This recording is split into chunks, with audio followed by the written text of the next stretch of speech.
Welcome into the Cam and Strick podcast, episode number 107. Don't know any players with the 107. What's up? Shit, man. How was your weekend? Weekend was Kate's birthday, so I got her. Okay, listen. Yeah. Did you? What? Be honest with me. What? Did you forget her birthday?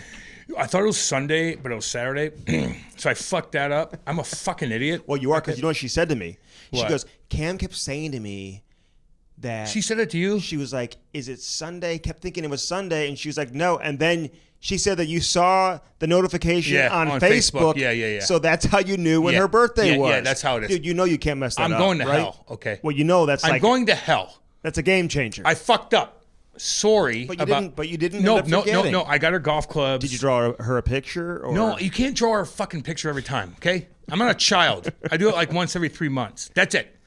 But no, it was her birthday. We chilled. Does she golf? No, but she is. It's her.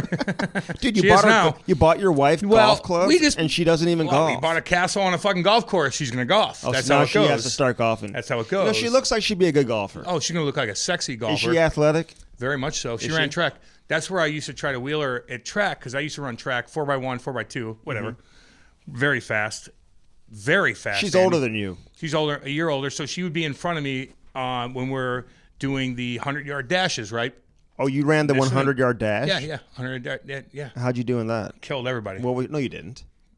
I ran fucking track. If you went to my school, you would never, ever finish first in the 100. We had real athletes. I didn't finish first. No. Okay. You said you had the fastest. Those boys in my fucking school? Well, you said you had the fastest time. No, we're at Eureka.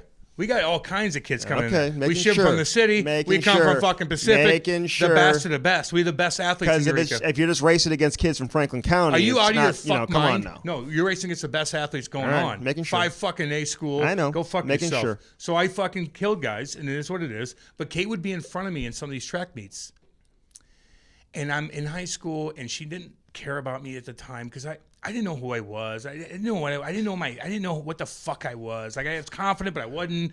Girls, like, I was like, and then like she'd like be in front of me and have to go and bend over on those things where you sprint, with the little track things. Well, you had to get in your form. And I'm behind her during track class. And I'm staring at her ass the whole time, like, I want you. I'm going to get you, but I'm a fucking hillbilly. But I have to make it to the show first. But I'm a fucking hillbilly. And then I got to make the show. And then I got to make the blues. And then I got to prove to you that I'm not a jackass because I'm sleeping with all your friends. So I'm done with that. You guys were not dating when you got traded here to St. Louis. Not even close. So that's how you reconvened. I haven't talked to her. Was she living next to your parents?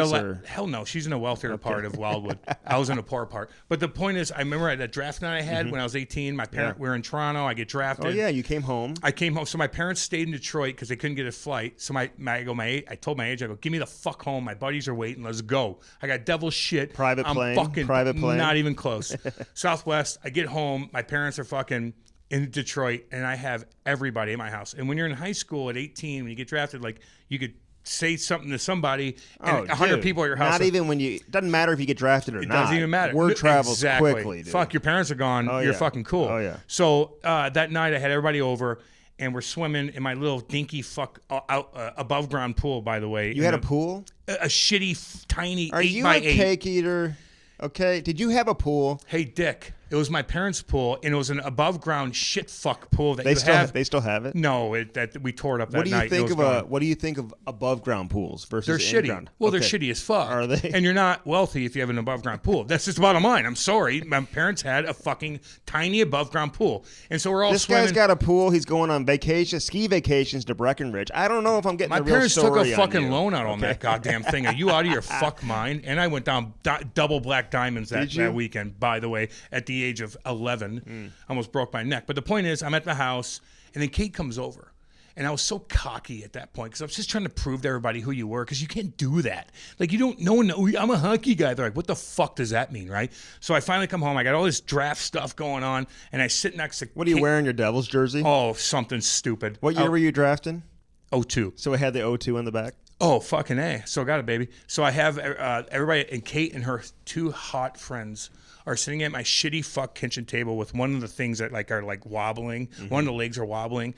And I'm like, I'm gonna be rich. I'm gonna be a pro hockey player. I'm a pimp. I'm gonna get an Escalade or whatever it was. It was a Hummer at the time, which was really cool at 02. They were cool. And she's just like, shut the fuck up. To like, kind of just like, oh, cool. And I didn't know how to like prove to them what just happened because they don't understand drafting. They don't get anything. So I just was too cocky. And then I didn't see her for 10 years. And I wheeled her later whenever I introduced her to Eddie Vedder and we smoked cigarettes and maybe did ass. You introduced her to Eddie Vedder? Yeah. How did you know Eddie Vedder? Well, I went underneath the underbelly of Scottrade when I was playing for the Blues, and I walked in his fucking locker room. I gave him 5 sticks. I gave him a jersey that said Pearl Jam 10 on it. You got a picture? Which fucked up because he took it on stage, and everybody thought it was Andy McDonald at the time, but it was really me, you motherfucker. But because I put Pearl Jam 10, that's the first one of their albums, so I gave him a jersey like that. But then he puts it on stage, and all the Blues fans are like, Andy McDonald knows Eddie. No, he fucking doesn't. That's awesome. I know him. So anyway, Kate and I got, I wheeled her that night, and then I wheeled her another night when I took her on stage in front of 50,000 people at Point Fest, and we went backstage and we hung out with the bands, and then the 105.7 of Point brought us out on stage to introduce the headline singer, which was who was it? Chevelle at the time. Oh, sounds it was great. Chevelle. Awesome. I can't believe I missed that concert. Well, you're a fucking nerd. Fucking Chevelle. But Chevelle was up there. So is that Dave Chappelle? No, Chevelle's they were good in like the 2007, 8 era. Yeah. Anyway, Dick. So I take her up on stage in front of 50,000 people, which you would never do. And then they introduce me, and everybody's going crazy. And I take Kate, and I take her, and I make out with her in front of 50,000 people, just like the picture after on stage, and just like the picture after World War II, when you see the Marine take that girl in a dress and make out with her. I did the same thing. It was like I did that 3 times in a row. Like the 3 weekends in a row. Like the riots in Vancouver when they lost in the Stanley Cup final with a burning town in the background. I made out with Kate first 2 months that we dated in front of 50,000 people with all our friends there. We partied with the rock stars in our limo and shit. And actually before we did that, we stopped by Children's Hospital in our limo before we went backstage to the concert. And I had a bunch of kids come in because Tony Sanso called me and said, hey, can you hang out with these kids? I go, yeah, I'm going to the concert. I got a limo. I got my buddies. I'm going to pull up front. Listen to me. Was it my limo? It was. It was one of your limos. Yeah, it was because it was from Opal. So Tony's like, come hang out before you go there at Children's Hospital. So I pull up. I go, tell the kids I got a limo. We're going to pull right up front and tell the kids to come down and hang out. And we'll play music. We'll chill. So he brought all these fucking kids down. These cute little kids, they come in our limo, we play music, we take pictures, and then we go fucking party all night, and I wheeled Kate. That's how you do it. There you go. That's how you do it. There you go. I love that shit, man. Okay. Any take on the hockey that's going on so far? I like it. No, I like it. Well, I mean, here's a funny thing. With the NHL right now, isn't it funny? You all these teams, they go out and they say somebody will beat the fuck out of a team 5-0 or 5-2. And then what turn happens around and lose the next game. motherfucking night? You're fucking donezo. 2 nights later. Or whatever it is. Yeah. So the parity in hockey right now as a whole is okay. Okay, but listen, Not that it matters. Break this down, though, for me, because we saw that with the Rangers. They lost 5-0 or whatever, something like that. Lafreniere did nothing. Then they turn around and win 5-0. The Blues look like the best team in the history of the NHL. Everybody was crowning their ass after the first game. Hall of Notes. And Colorado wasn't very good in that game. But still, St. Louis, they just looked like the Blues. You know what I'm saying? Like, they had their identity back. Yeah. They didn't have it in the bubble in the summer, and you were like, wow, this team's back. This is going to be a fun-ass year. Then they follow it up. They lose 8-0. Some people believe that the longer you stay in Denver, the altitude can get to you in that second game versus the first game. And now everyone's like, well, I want to pay attention to the stats to see how teams play in that second game versus the first game when they go to Colorado. That's how people think. How's that fucking green diesel doing the night before, baby? You go to Colorado, a couple people. And you're stuck in the hotel. You're stuck in a hotel, then you don't have any fucking problems. No, but you can walk around. But if you can walk around and, I know, hey, meet me here and let's fucking get our mind right. Meet me here, dude. It's on every corner. How about you just meet your buddy? If you're there, you want to hang out. Look, the point is, the altitude's there, okay? Whether some believe this or not, when you're a mile high, it fucking affects you. Now, in my situation, I would party all night in different ways, and so my lungs would be fucked.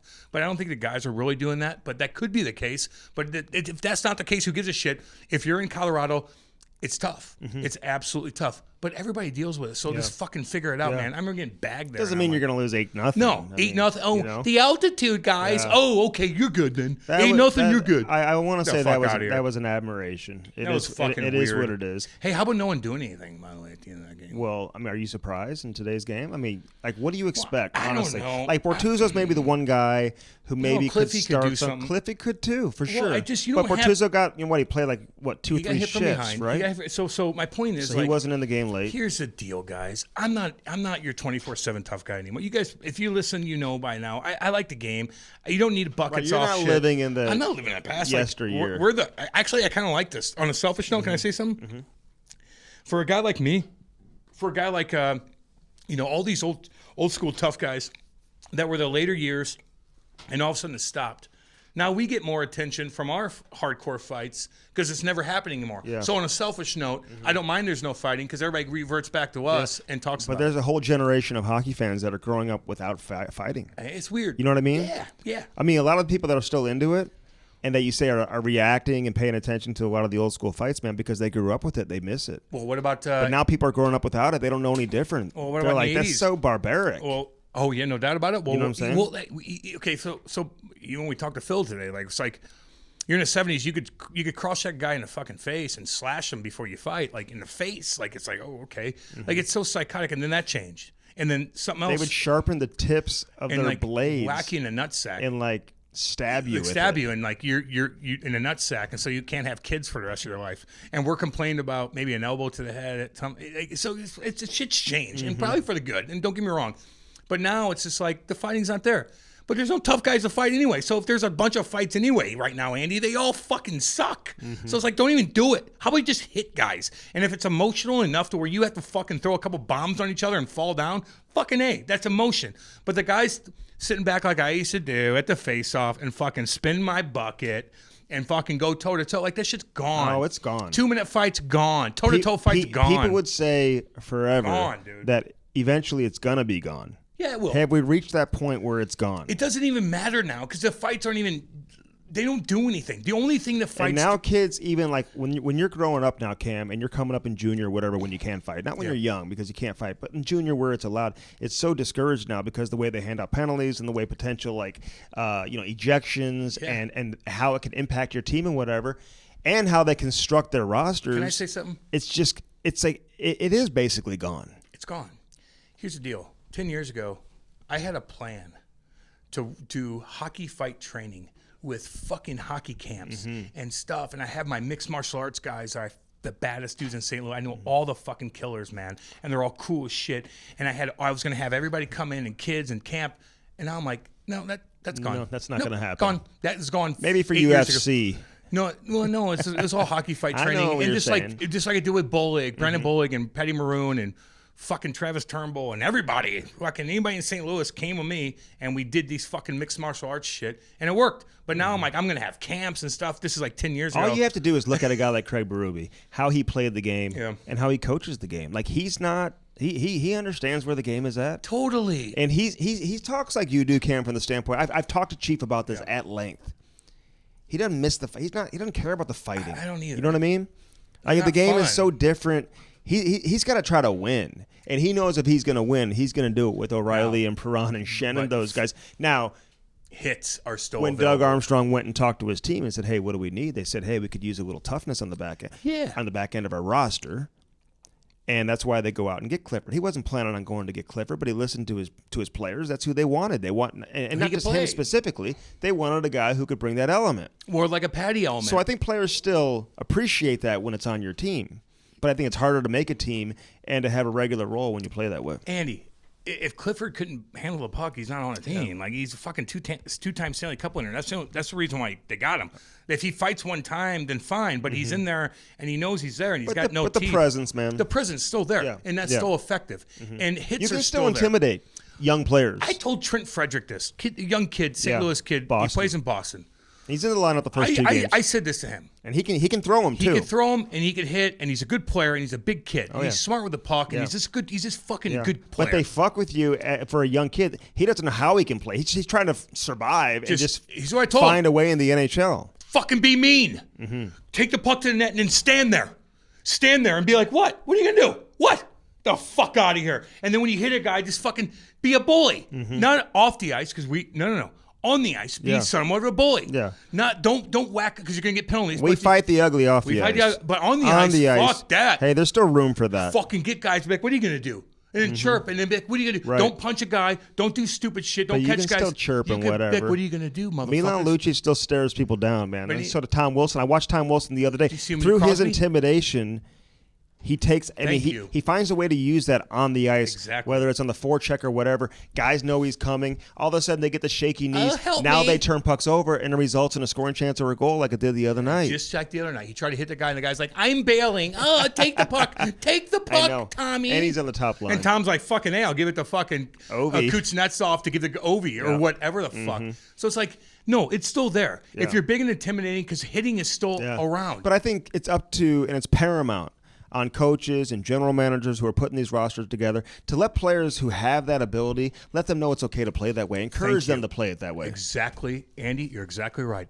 All you guys, Sammy Blais to all these other tough guys around. Be mean. Be mean. Go run, guys. What are they going to do? What tough guy, besides maybe Reaver, is going to really ragdoll you and hurt you? Don't say, hey, well, they're going to get suspended. Hey, what Sammy Blais did the other day. Don't fucking chicken wing a guy. That was avoidable, you know? And you look, knew he would get suspended for it. Here's what I say to guys. When you are in that situation, here's 3 things that happened. When you try to line a guy up and he kind of shimmies you a little bit, your reaction is your elbow. Boom. Don't fucking do that. You're fucking gone for 10 games or 5 games or 2 games or whatever if you're a repeat offender. Number 2 is to stick your fuck leg out. If you do that, you're a jackass, dumb fuck. Here's what you do. When you go down and you try to hit a guy, and I know this is weird, not your elbow, not your leg, stick your ass out. If Sammy Blais would have came around and just went, fuck it, I'm just going to get my Rob Blake style, a little bit of my ass just to clip you. That's not a penalty. No. And then he's going to be off balance. He's going to fall anyway. Stick your ass, not your foot, not your leg, not your elbow, your ass. Yeah, or your shoulder. Don't do that. I mean, your shoulder can knock a guy out too. That's what I'm saying. I'm saying you got to be careful is what I mean. Because that's what he hit him with the shoulder, but he leaned into his head, whatever. Andy, when you reach with your shoulder, your elbow extends. Yeah. So don't even do that. So if he's way out of the way, you have to put in your mindset, put your ass out. Just clip him with your ass. Yeah. Slow him down. Anyway, that's it. Write it down, all y'all. I've decided our official team this season is the Ottawa Senators. That is my team. Now, because everyone counted them out, they're in the Canadian division. What do you call it? The Scotiabank. It's the fucking Canadian best division ever. It's the best division ever. But to me, I just root for Ottawa. I don't know why. Maybe it's because Brady Tkachuk's on there. And now they've got Austin Watson. They've got some guys who play tough. Goodbranson's on there now, too. So Brady can do his thing. Doesn't have to worry about fighting all the time, although he will fight. They got Stefan. They've got Matt Murray. They got some veteran guys. I don't know, man. I like the uniforms again. I do, too. Something about the Ottawa Senators has my attention. Now, I don't know why my boy Logan Brown can't make the team and what they're doing with him over there. What's he doing wrong, I don't know, man. I don't know. Look, when you're guys, you're 6'6", you're the 11th overall pick, and they won't put you on. What's going on there? I know. Jeff's probably losing his mind right now, and I love him to death, and I love Logie, and I love the whole goddamn family. They're part of our fucking group, and we love them, and we root for him, and we're confused because there's something that he's doing. Okay, so something that he's not doing. Or not doing. Whatever. There's something. So anytime your kid's not making something, don't be like, well, the fucking coach don't make me. No, there's something that he's not And he understands what he has to do. I mean, when your dad's Jeff Brown, you understand the game. You've been around the game your entire life at the highest level. Yeah. So he gets it, man. Hey, listen, I think some guys just need a fresh start. Hopefully he gets one. Yeah. Because if you have an asset like that who you're not playing, who's 6'6", who's 22 years old with flow, handsome as fuck, trade his ass. And get trade his ass. Yeah, get a bunch of shit. Right? And get something in return. All right, we touched on this last time, and then it blew up. It was became a household story, frontline, headline news, front page news. This whole Keith Yandel situation, and then he plays and he scores a goal. His reaction kind of said it all when he scored, eh? Yeah, look, he's pumped up, and that was a weird thing. But man, the guy played a long time, and sometimes shit happens, and they have reasoning because they want somebody else. But then in this case, it just looked so bad for them. But I don't know if that's what it was. Maybe though. Not. Yeah. I don't know. I think it's more like, hey, how do we get out from underneath of this contract? Yeah, well, you fucking signed him in a no-movement clause. Well, this guy didn't. So, whatever. The new GM, his attitude is like, hey, I got to fix things. Yeah. I got to manage my cap. I want to use that money to bring in a younger player, maybe a more capable player. How do I do that? Okay, I'll put him in the other practice sheet with the taxi squad guys. God. And then, we're going to play him anyway. So you tried some bully tactics from that standpoint, didn't necessarily work. And now you're a rookie GM, and everyone's kind of pounding you, man. Like your first game as a GM in the NHL, and fans are showing up with signs that say like, you're the GM." Hey, you're like, 20 what? fans. Half of them are showing up with fans. And half of your 20 fans are Yandle fans because they they listen to him on podcasts and stuff like that. So you just got to be careful how you handle things, man. Try to keep it as much as you can. Try to keep it behind closed doors. And don't open it up for everybody to kind of see what's going on. Though, you know? No, let's go through this real quick. And I don't want to go too long. Well, I want to get your take. Well, I'm just saying, it's not just him.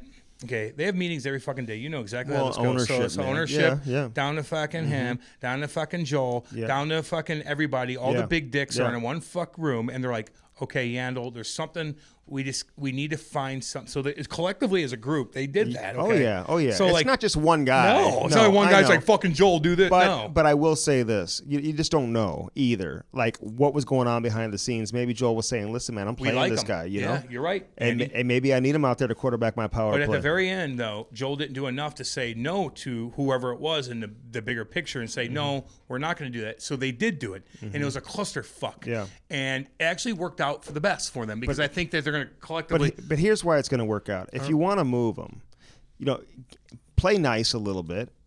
Listen, have him understand why, but also keep him in the lineup so he has some value for you. I don't see a player having much value when he's not even practicing with the team and he's not out there in the lineup. You're not even talking to the guy. It's so horrible. No. And but here's a question. And look at the way his teammates reacted. Yeah. See, you can't say, hey, we're trying to change the culture and then try to set the example with arguably the most popular player, because that's not changing the culture. That's hurting the culture. Exactly. The guy's like, because listen, here's how it goes. I bet you his teammates went into Joel's office and be like, well, probably Joel, Q, what's going on here? What are we doing play down this guy, man. We have 15 fans. You're gonna end his streak? What? Like people love him. Like what are we doing? Like at this point, but now they lead the league in attendance though for the first time ever. Yeah, it's so funny. With 13. That's a high because nobody else has fans. They don't even know. Here's the thing: the fans don't even know they can't go to the rink. No. That's the bitch of it. And they still only have 13. No, but it's good to have hockey do something back down there. I'm sorry, Florida. I love you guys. They do. I listen. I like the Panthers. They've got some real good players, man. Barkov's sick and whatever. So I don't know. We'll see what happens. Well, then bring the fucking fans in. Like, what are you doing? Like, get fans in there. Like, how? But they're allowed. They're allowed to have. They're allowed to have 25% of the fans. Well, my point is, you still don't even have 25% of the fans. That's like a regular night out in Florida. It's like, well, why is that? Figure that out. That sucks. That sucks for the NHL. All the players are fucking pissed about it because you can't bulk up more revenue. So you fuck us with our escrow and shit like that. It all kind of comes together, man. Guys are looking at Florida do something with your fucking marketing. They did the same thing with the Devils too. The Devils didn't market that much because they're winning. But winning's your number one marketing tool, man. No shit, it is. If you don't then win, go fucking win. Then I don't care what market you're in. It's just God. Every market needs to be healthy, and we all need to help out with that. And Florida, just get your shit together. Okay, I'm going to let you do the live reads once again. So CarShield and CarShield.com. Mention the promo code CAM. You'll save 10%. Cam, tell us about CarShield. CarShield's the best of the best, man. Anytime you're in a jam, your starter doesn't go out, you just call them. They're like, well, what do you need? There's this little place right up the road that I love that my cousin owns. It's a little mechanic shop. Can I take it up there? They're like, yeah, we'll come pick it up. We'll drop you off with a demo or a rental, whatever you need. It's the easiest goddamn thing in the world, and it's a monthly payment. It's not that expensive. So anytime you're in a fucked up jam, they'll take care of you. It's the easiest. It was so funny. Andy and I were going to go do a commercial with them the other day. We cruise out there. I blow a fucking tire. And I'm like, fuck. I'm like, what am I going to do? I'm like, oh, yeah, we're going to CarShield. They'll take care of it. We call CarShield before we do a commercial for them. They come get my car. They do that. It's just fucking easy. Don't you like simplifying your life and saving money? Go to CarShield. 800-857-2481, baby. Give them a call today. All right, Bud Light Seltzer. You know all the flavors by now, don't you? Get that variety pack, man. You can have a cranberry. You can have a grapefruit, pineapple, strawberry, all up in that variety pack. Mango. Or you can get the original flavors with black cherry, strawberry, lemon, lime, and mango, baby. Mango. The fuck it is. If Mango was a dude, he'd be a fucking wheel. Long hair, fucking Pam. San Jose's in town, man. Everybody's got flow on that team, long ass hair. Even the coaching staff. They do. Those guys on the coaching staff, hair down to the shoulder. Everybody has masks on, and you can't get up close. I have no idea who it is. I don't know if it was. I don't like when they do. Can I say something quick about the mask thing? And I wear a mask everywhere, and I get it. Mm-hmm. But when you're doing an interview, when there's nobody around, and you still have a fuck mask on, but then your co-host is in the same situation and doesn't. I can't fucking hear what you say. No one's around you. Take it off so I can hear what you say. Everything's fine. Don't spit on anybody. Just keep 6 feet. Just keep 6 feet from me. Take your fucking mask off so I can understand what the fuck you're saying. You're in TV. No one's around you. Get people away from you so I could fucking look at your mouth and understand what the fuck you're saying. Because even with the shit turned up, like you can't even understand guys. Then the other guy doesn't have a mask on. I'm like, oh, he's cool. Yep. But wear your mask when you go places. Don't get me wrong. Yes. Don't get me wrong. Take it off. I wear it everywhere. Take it off when you drink your Bud Light seltzer. No, keep it on with that and see how that goes. Somebody's crotch will be fucking. That won't go too well. Hey, BudLight.com, unquestionably good. Check them out online. They'll deliver it to your front door. Less than a gram of sugar. 100 calories, and again, 5% alcohol, so it makes you feel good.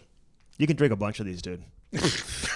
I could drink a bunch of those. That's funny. You should have seen the table. Gee, that's funny. Should have seen the table today, what it looks like. Okay. I know. Well, whatever. It's all good. I think I had a quarter of one, maybe a half of one. Good for you. Compared to fucking baby. What are you? Well, hey, got a lot of stuff going on. Oh. Yeah. All right, candidates. How's your candidates going? Great. On a great program. I still do at nighttime. I'm at a point now where I'm at nighttime, where I have my meal. Kate makes a meal, or I do because I cook a lot. And then the big dog, I'll still throw that bad boy in. But when I'm driving, when I'm doing my notes in the morning, when I'm listening to radio and trying to get my groove on for my radio show and for the podcast, like you automatically go to your main unit, which would be Grizz at the time. And now I'm like, fuck that. I'm going to candidates, baby. Attaboy. When I'm on doing... So it's working, dude. It's working, dude. It is working. It is. I love hearing that. We've got a big Super Bowl campaign that we're going to start the last week of the month, too, man. So, listen, people are checking it out. I know a few people have reached out to me saying, hey, what's the promo code again?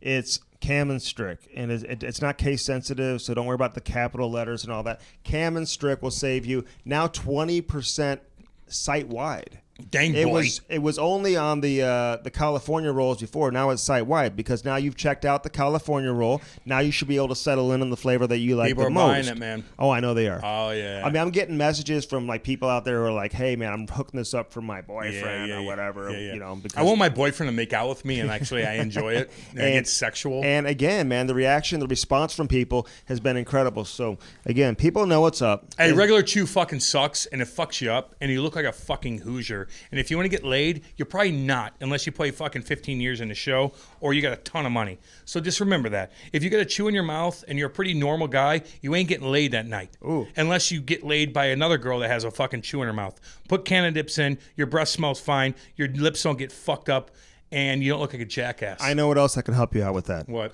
A little head balm from keepithandsome.com. Oh, baby. Maybe some beard moisturizer. I gave Darren Pang the other day some head balm from Keep It Handsome. I'm like, check this out. You're going to love this stuff. Yeah. And he's putting it in his hair, on his head. And, in his hair? On his head. Yeah. And he absolutely loves it like anybody will, man. Check that out. Keepithandsome.com. Mention the promo code Cam and Strick. You're going to save 15%. That's what we do. We try to keep it consistent with all these promo codes so you don't have to think, okay, what is it for this one, that one? Car Shield is Cam. Everything else is pretty much Cam and Strick, including Keep It Handsome. Now, we partner with Keep It Handsome in large part because of what they do to help out young kids, including a portion of the proceeds from these Fight Ugly hoodies. You've seen them by now. That go back to support the Montreal Resource Center. Man, this is very important to us because we fight the bullies, and a portion of the proceeds go to the Montreal Resource Center, like I said, which helps kids who have been impacted by bullies that are out there, because there's a lot of these assholes that are out there, Cam. Oh my God, there's bullies everywhere in the workplace. I get messages all day, every day. I keep my DMs open. I love it. I love the messages. But yeah, look, guys, man, like we've all been bullied, and we see how it is. And usually when the guy bullies you, there's something fucked up in this family, guys. Like you got to think that way. Not always, but a lot of times there's a reason for it. A lot of times there's a reason for it. Here's my point, guys. Bullies are bad. Deal with it. Just like I did when I got fucking pissed on, and my dad has like, you gotta go fucking toe to toe. Don't do that shit anymore. But back in the day, I had to. But nowadays, it's like, again, and with that situation, I told you that fucking guy, man, like his fucking parents probably beat the fuck out of him. Like who, Raven? Raven was fucked up. We had him out to the house. He had nice skin in the world. Why'd you piss on me?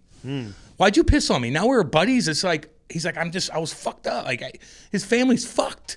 So that shit happens, man. So there's two different sectors to it, man. You got your boys and why they're boys. You got your boys, you got to deal with the boys. But why the fuck are they boys? And that's what you have to deal with next, because their family's fucked. Yeah. Well, there you go. Sorry, guys. So man. get that Fight Ugly hoodie. And mention the promo code Cam and Strick. You're going to save 15% and help kids along the way. Yeah. And we got some hats that we're bringing we got out. some badass We shit, still have bro. hats, by the way, at camandstrick.com. Damn right. We may put those on a special price, you know. Yeah, let's do that for the Canadian we may boys do and that for the shit, Canadian man. boys. I know, I feel man. bad for the Canadians. I know. Fucking But this Christ. next option is going to be great for the we're gonna Canadians take care of all too. you guys, man. You're not going to pay that crazy shipping. I had no idea, man. I know, dude. We can't do. I know. Yeah. We got to figure that out. I can't believe it's that. all good. We're not trying to do that to you. No, we're not making Shipping money to- off it. We're just trying to hook you up. Shipping to Canada's We're just helping out. ridiculous. Like fuck, we got good product. Where All right, Bellman.com.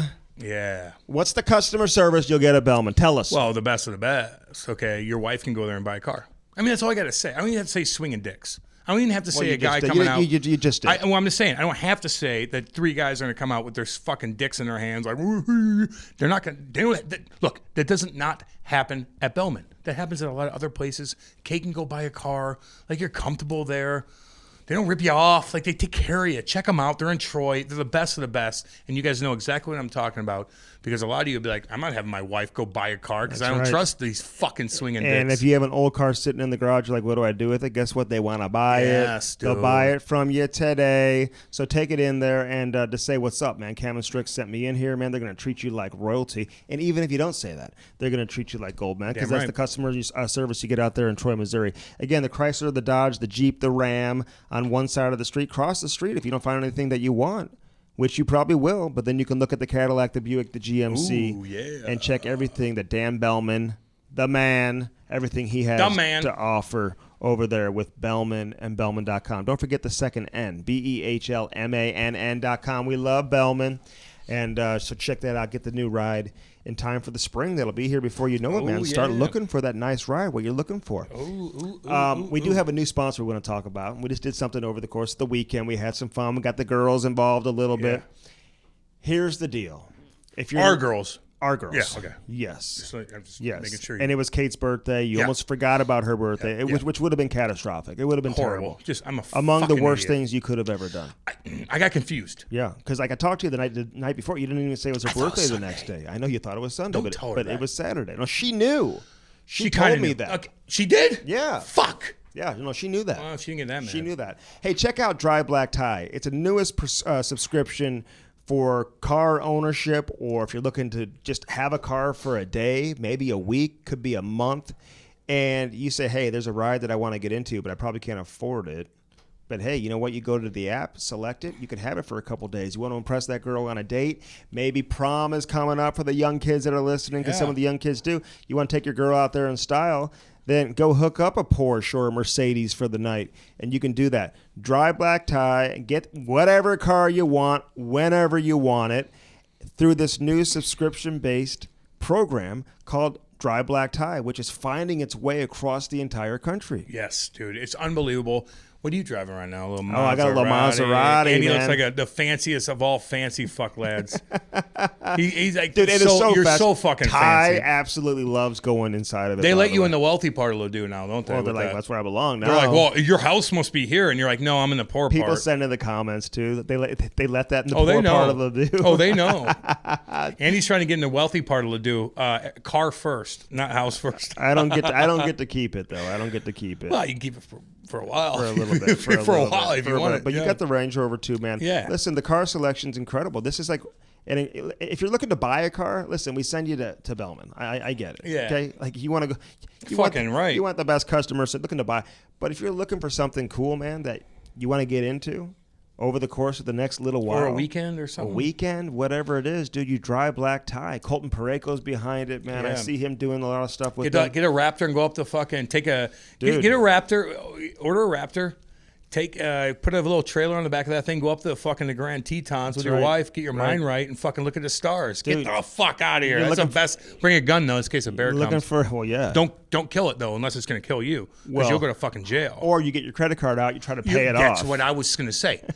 Make it fucking rain. Like, hi Grizzly, I'm making it fucking rain for you. Give him your credit card. Give me your credit card. Oh, Jesus Christ. But again, man, if you're looking for a 7 Series BMW, man, maybe a Range, whatever it is, dude. Yeah. The Range is what Cam is driving right now. He looks very, very nice driving around in this Range Rover. Again, I look like a fancy lad, and I'm a fucking Hoosier. I don't even look good in it. I need Kate to drive it, man. Well, I don't know. Dry black tie. I need a dump truck or something. Happy to have them a dump truck. Isn't that's what you probably need. I don't know if they have that on any of their fleets. They got a dump truck for me. But listen, man, they've got all these different fleets. Bronze, silver, gold, platinum, whatever it is. You just kind of select what you want. Check it out. Dry black tie. Drive what you want, when you want it. Drive black tie. All right, Phil Esposito, dude. Oh, man. What a legend. Fuck, was he good. Okay, here's the problem. The only issue I have with this interview is that we had like an hour to do it. I know. You would have gone for a long time. We could have gone on for 2, 3, 4 more hours. This guy is so interesting. He's hilarious. He's candid. He's unfiltered. He doesn't give a says fuck. whatever he wants. When he wants. He's kind of like Dry Black Tie. He says what he wants when he wants. Yes. You know, he's kind of like that. But hilarious at the same time and has so many stories, dude. We tried to cover as many as we possibly could. Yeah, he's a Hall of Famer. You get Hall of Famers on. He doesn't even care about being in the Hall of He Fame. doesn't even. He's like, what? I hope. I know what I did. I got Tampa Bay and Tampa. No shit. Okay, like so. Fuck you. He's like, And they won Tampa Bay- 2 Stanley Cups. They've won 2 Stanley Cups. I'm the reason why they're there. I'm seriously the sole reason why Dude, they're there. I went all the way to Japan to make it happen. Like twice. He did. He's like, let's get on a jet to Japan. I'm thinking, I almost Like, cut him off and what? said, like, what? We're drinking sake That's trying like- to figure this out. You're going from Florida to New York or Florida to Atlanta probably, or Mm-hmm. fucking North Carolina and Raleigh, which is a big Durham, and then you go to there, and then you go to there, and then you go to there, and that's a 25-hour ordeal just to have a fuck meeting and then come back, and then you get the Lightning. You're a pimp. That's what you are, and we love you. Yeah. Not you, Andy. He's the Him. best. No, Yeah. him. And Tony. And Tony. Fucking His right. brother. Damn right, With baby. his sick-ass suits he wears. Yeah. Okay? Wore the original mask. Nicer than my fuck suits. Oh, my God. Embarrassing. Anyway, so have a listen to this. Enjoy it, man. This guy's a legend. And the first player ever to score 100 points, dude. And he was scoring just a shit ton of goals, man, teaming up with Bobby Orr and company. So, true legend. Honestly, like an honor to have this guy with us. Damn right, baby. On the Cam and Strick podcast. Take a listen. You are one of the most interesting people in hockey. Oh, my God. Okay? Because we love the broadcast. I listen to your broadcast. And you just get. Hey, you're one of the first 25 people that listen to it. I know. Yes. Can you believe it? How much preparation do you put in the games? Don't lie. Yeah. How much are you preparing for it, or do you just watch and just react, Espo? I just react. I don't give a shit what kind of underwear the guy has on. See, I do like that. That's why I don't know what you're talking about. No, I'm kidding. No, you do. So you're down in Tampa right now. Like, where are you living at, man? Yeah. Are we on the air, by the way? Yes, yeah. we just hit record and we just You're rolled. kidding. Yeah. I just said, okay. Hey, I no, hope we no, don't we- get in trouble. Hey, Cam will drop about 15 Yeah. F-bombs before this is over. Hey, Phil, Espo. it's not radio. It's his podcast. You can say what the fuck you want. It's all Oh, good. Yeah, it's all good. yeah. baby. I do one of these up in Canada with this guy. Holy Christ, we talk about everything, and it's awful. I mean, it's awful. But anyway, I don't prepare for the games. I just react.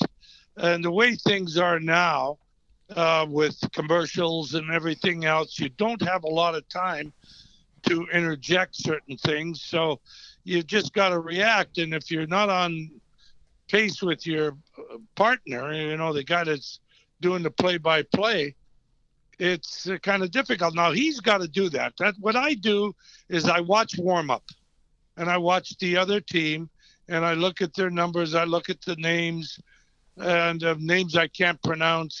I ask Dave, and he tells me, and I says, that's bullshit. I'm going to call it the way I want. That's the way it should be. And that's what we like. And we love that. We love that. So you and Dave get along? Like, I mean, Yeah, we do. He's got a lot of energy there, Espo. I like his call, too. He gets excited. Oh, energy? Let me put it this way. When I first went in the booth with him, when the first goal was scored by the Lightning and he screamed, it woke me up sort of.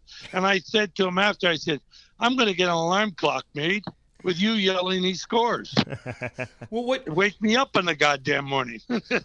what don't you get? So like explain to people that like sometimes like you have to get your rhythm with your partner. So like explain to people how that maybe not come to fruition. So like is he just talking too much and you chime in and then you kind of look at each other? Like explain that situation. Well, now, like we've been doing this for how many years now? 15, 14 years, 15 together.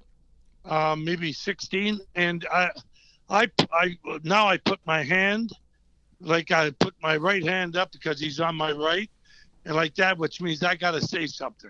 So shut the fuck up. There you go. Hey, okay, so you're the founder He better listen to you if you're the founder of the organization. Right. So how did that go? Well, let me put it this way, guys. Yeah. I did a lot of things in the game as a player. I'm very proud of them, very proud of them. But for me, I was so out of my element. But I was smart enough to hire and put together a group that were a hell of a lot smarter than me. And I just wanted things done, and I told them to get it done. And that was their job to do it. This is what I wanted. I came, when I got fired by the Rangers, typical New York style, they give me a 5-year extension and then fired me 3 weeks later. But that's their style, severance pay, I suppose. And I didn't know what to do. I was on the marketing committee of the NHL as a player, as a general manager. I knew they wanted to expand. I knew the plan of 6 expansion was coming along.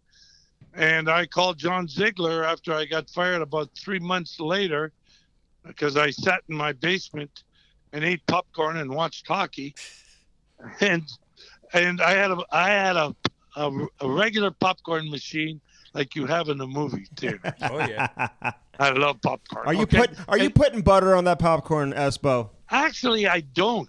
I don't give a crap whether it's got butter or not. Okay, that's a press box right there, baby. I know about the popcorn in the press box. I sat out a lot of games. But why Tampa Bay? How'd you select Tampa Bay? Well, I always wanted to come to Florida, and I was going to move to Florida after I got fired in New York because I knew I could never get another job in New York in sports. Look what happened to Neil Smith.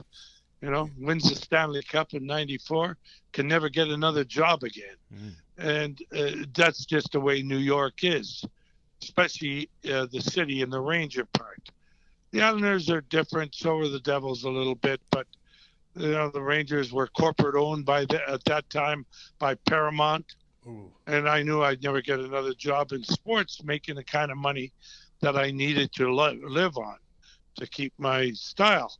So I investigated, and I went to Orlando first, talked to Pat Williams, who ran the 76ers back when Snyder was owning the Flyers, and he owned the building too.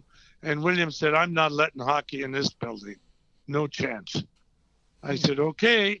So then I went to Miami because they had a basketball team there, the Heat, and it was run by Rich Cunningham, who also was with the 76ers at one time. And he told me the same thing. So I called Eddie Snyder. I said, "What the hell did you do to these guys?" Yeah. And he says, "Well, hockey was first, Phil, in my building. That's it. And these guys wanted basketball first." And I realized that wasn't going to work. And then I got a call from a guy named Henry Paul. Henry Paul's dad was Gabe Paul, who was president of the Yankees, Cleveland Indians, a baseball guy. Nice man, too, real nice man. Anyway, Henry called me. I was down in Orlando at Grand Cypress playing golf with my buddies from New York. We had flown down to play golf for the week. And I get a call, and I says, "Well, I don't know whether I can come tonight or not. We were going to play 36. Well, we played 36, and I made $1,200. And I was in such a good mood. I said, "I'm going to Tampa." I got in the car, made them take the cab back to the hotel. I bought a pair of slacks.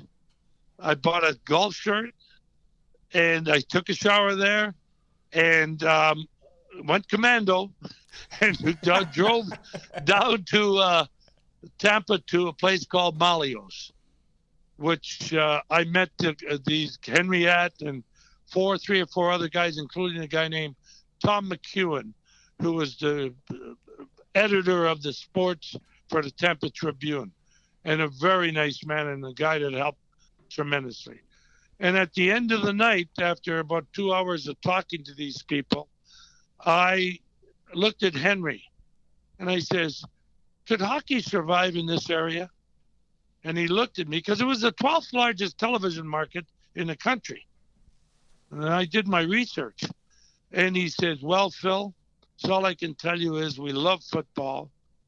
We love car crashes. We love wrestling. And we love boxing. Seems to me you got it all in hockey. It has all of that. And I looked at him and I says, I'm going to go for it. Are you with me? He says, yep. We shook hands, never had a piece of paper between us, and we went and we did it. Wow.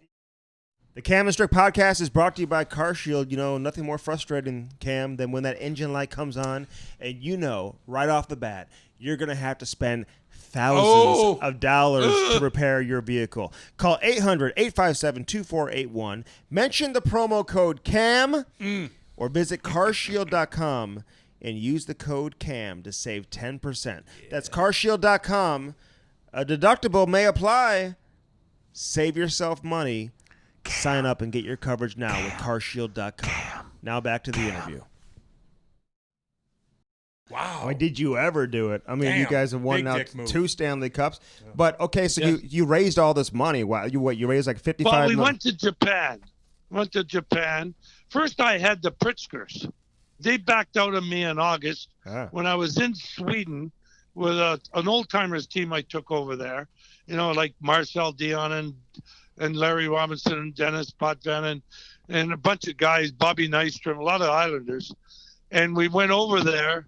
And we played in Gothenburg against guys like Anders Hedberg and Olfi, Stefan Pearson, and guys like that. And then we went to Stockholm and played there. And it was a drunk. We had a great time. We just drank and drank, all of us. And we had a great time.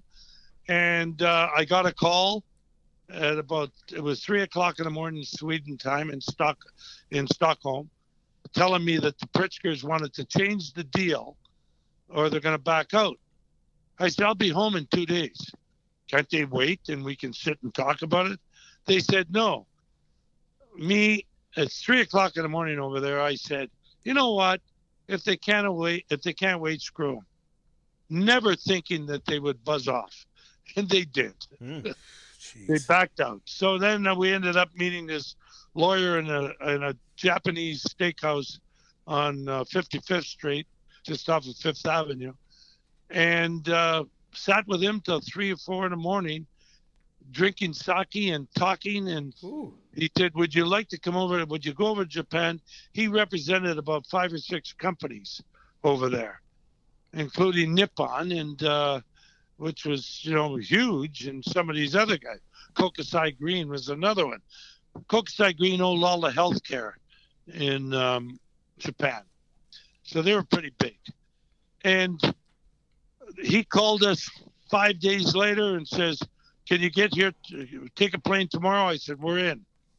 So me and Henry and a guy named Mel Lowell, who was my CFO, we got on an airplane, went to Japan. And in Japan, when you meet these people, you don't meet them in offices. The offices are too small.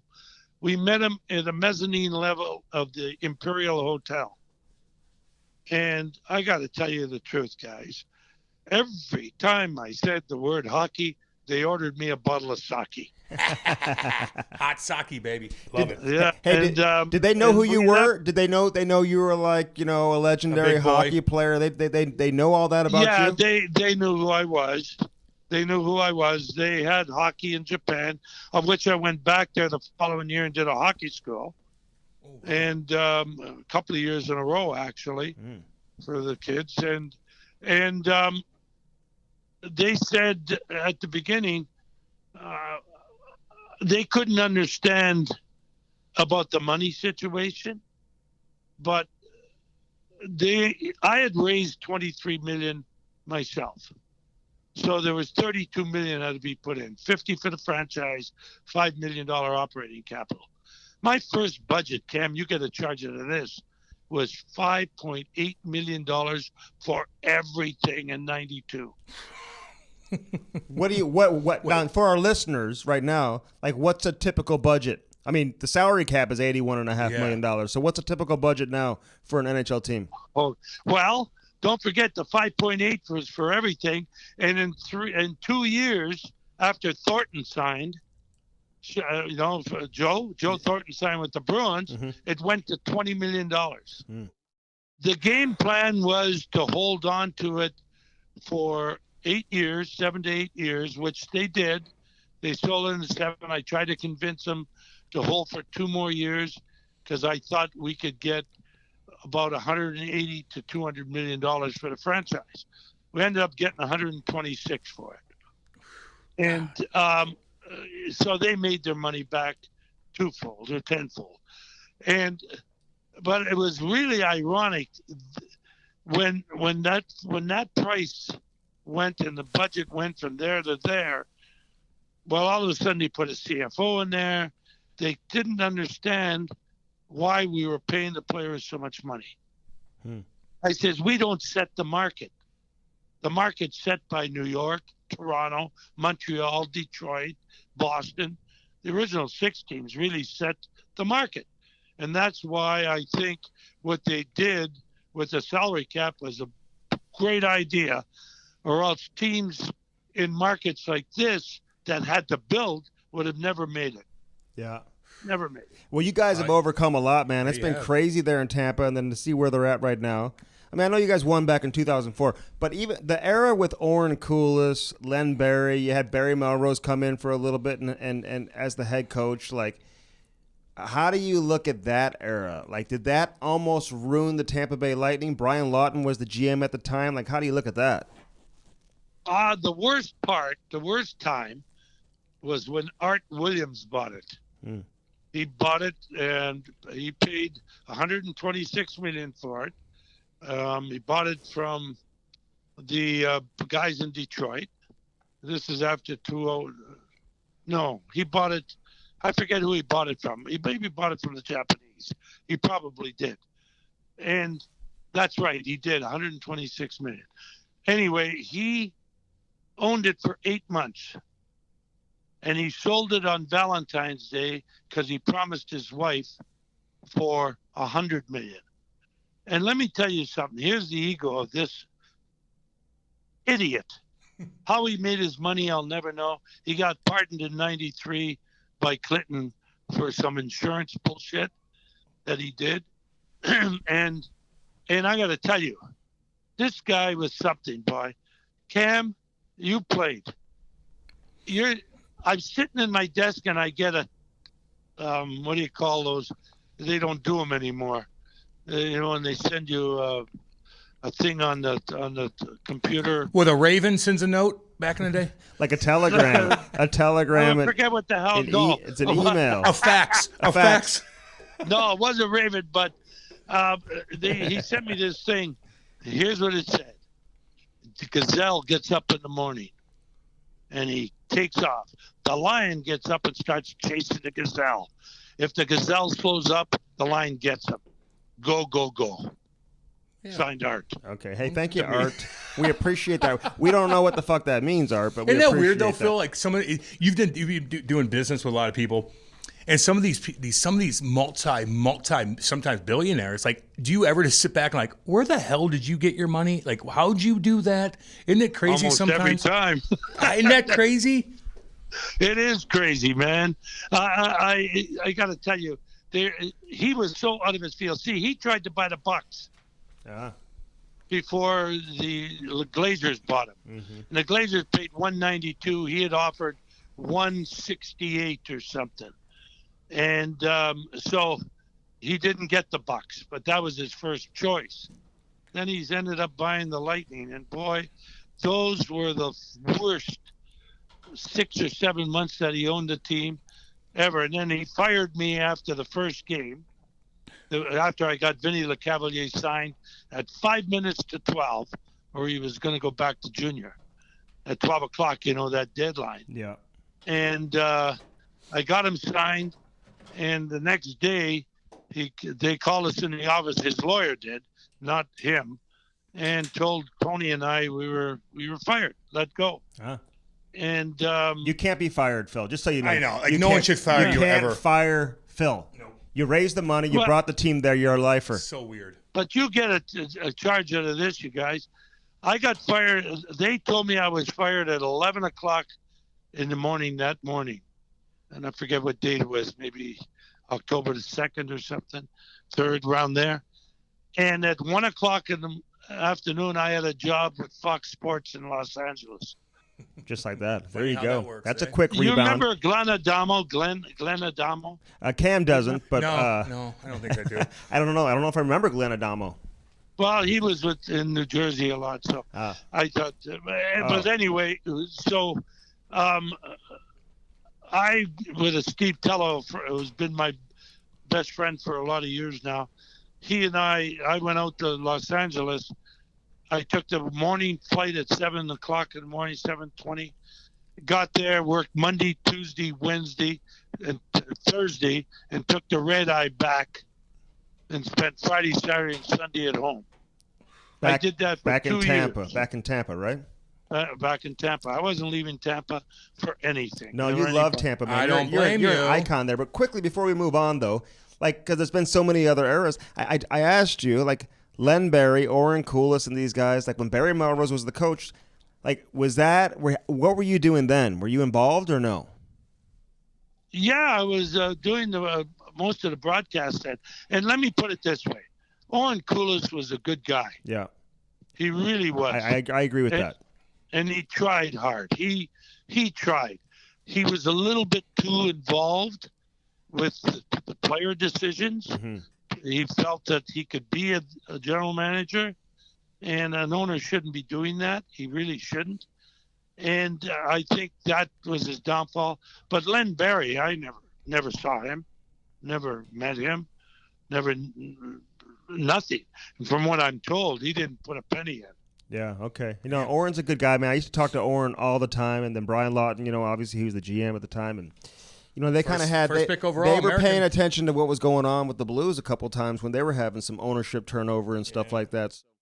Hey, let's talk about the new Bud Light Seltzer. Oh, yeah. It's an easy drinking hard seltzer that comes in 4 delicious fruit flavors. Black cherry, strawberry, lemon lime, and Cam's favorite, mango. Oh, With mango. only 100 calories, 5% alcohol, and less than a gram of sugar, you might as well have a few tonight or this weekend. Go to BudLight.com to buy Bud Light Seltzer online. Must be 21 years of age or older.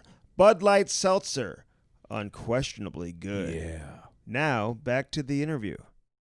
Man, you've seen a lot of things, man, in a relatively short period of time there in Tampa. When you consider how long they've been around, man, you've seen so much. But we want to talk about. Let me go back. I got a question for Phil. Yeah. I got a question. When you were growing up with Tony back in the day, Phil, you guys must have played hockey as kids, of course, and Sure. you two on a team together, and you're playing in the street or wherever you're on the pond or wherever you're doing.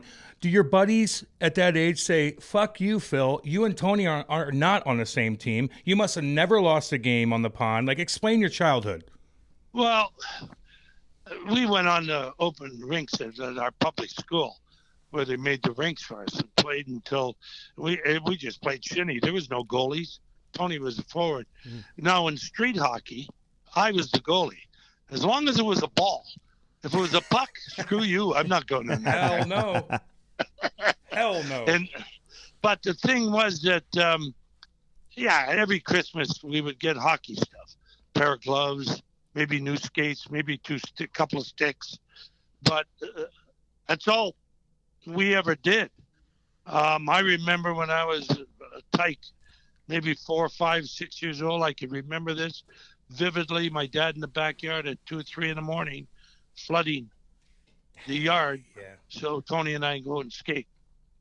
I know. It's the best feeling in the world. You can't do that in Tampa. Can't do it in Tampa. It's a little bit different. I know, in but Canada. isn't it wonderful to be able to go into the rink and it's 70 degrees and come out and it's still 70? Oh, Walk I from know. the hotel right to the rink. Yeah. The restaurants are right there. I Beautiful know. women. Beautiful. Oh, get out of here. It's the best You of the should best. see it down here now, Cam. Oh. You should see with the buildings, the hotels at Vinnick, along with the guy, what the hell's his name? The big guy from Seattle.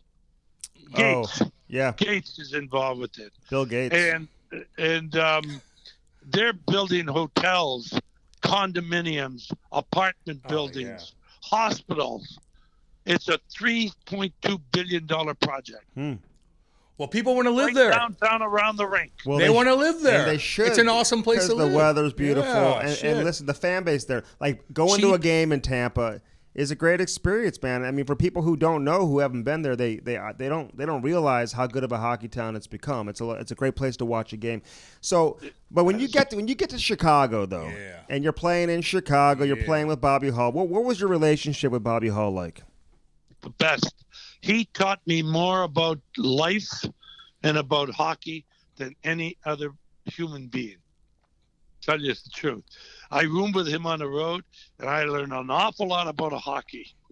I bet. Like what? You know what I mean? Give us an example though. Like, what was it like rooming with him though back in the day? I mean, I know the rules weren't the same then. Like, no one's watching you really. Like, explain a road trip with Bobby Hull. Curfew.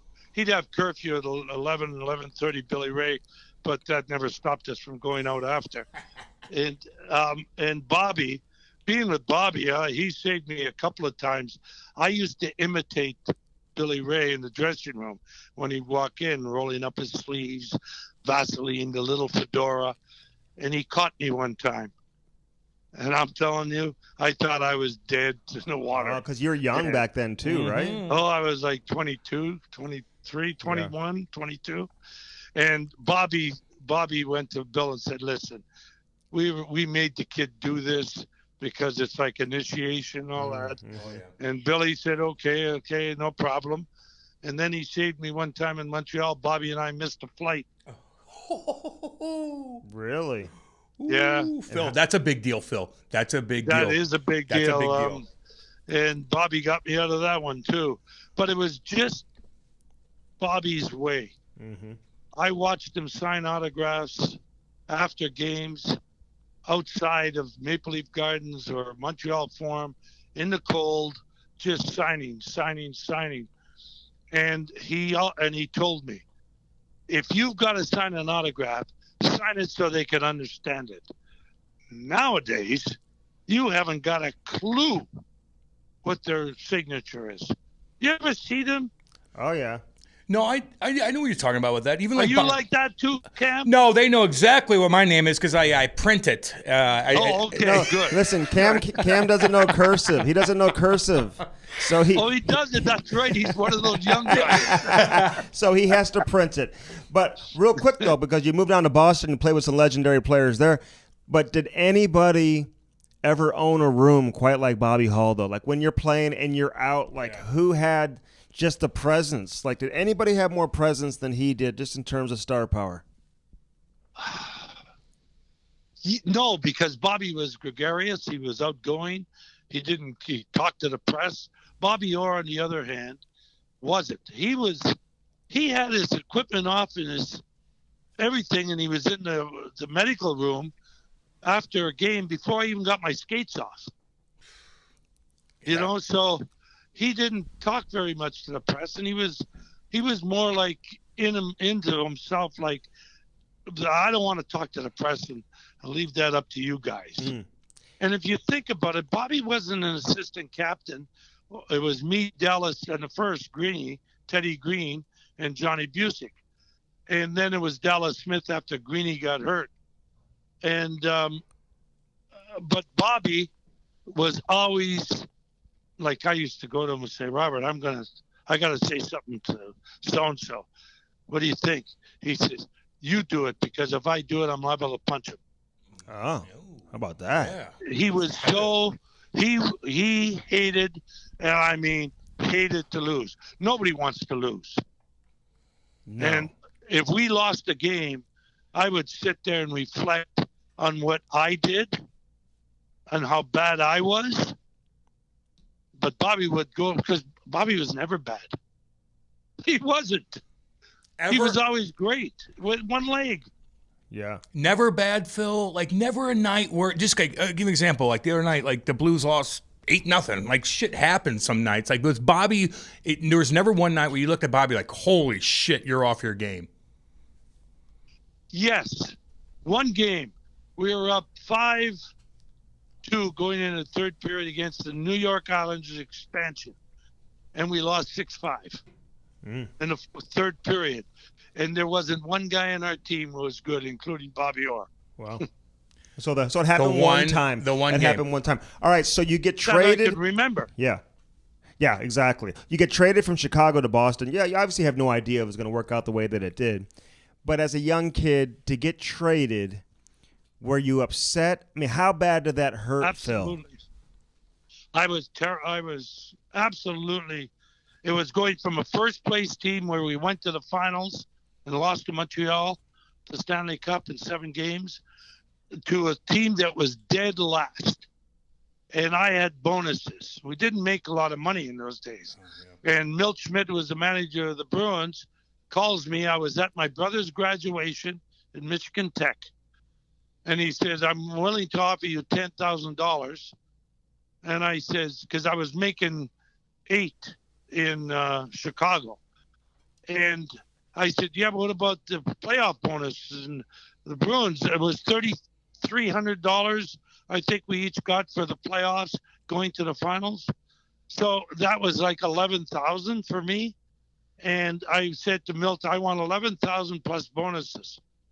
Well, he gave me $10,000, but he gave me a bonuses starting at 20 goals.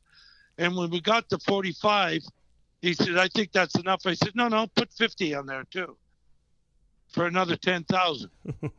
He said, no problem. Well, I got it. Yeah, look at you. Time to talk about our boy Dan Bellman. Ooh. Bellman.com. That's with 2 N's, not one. BEHLMANN.com.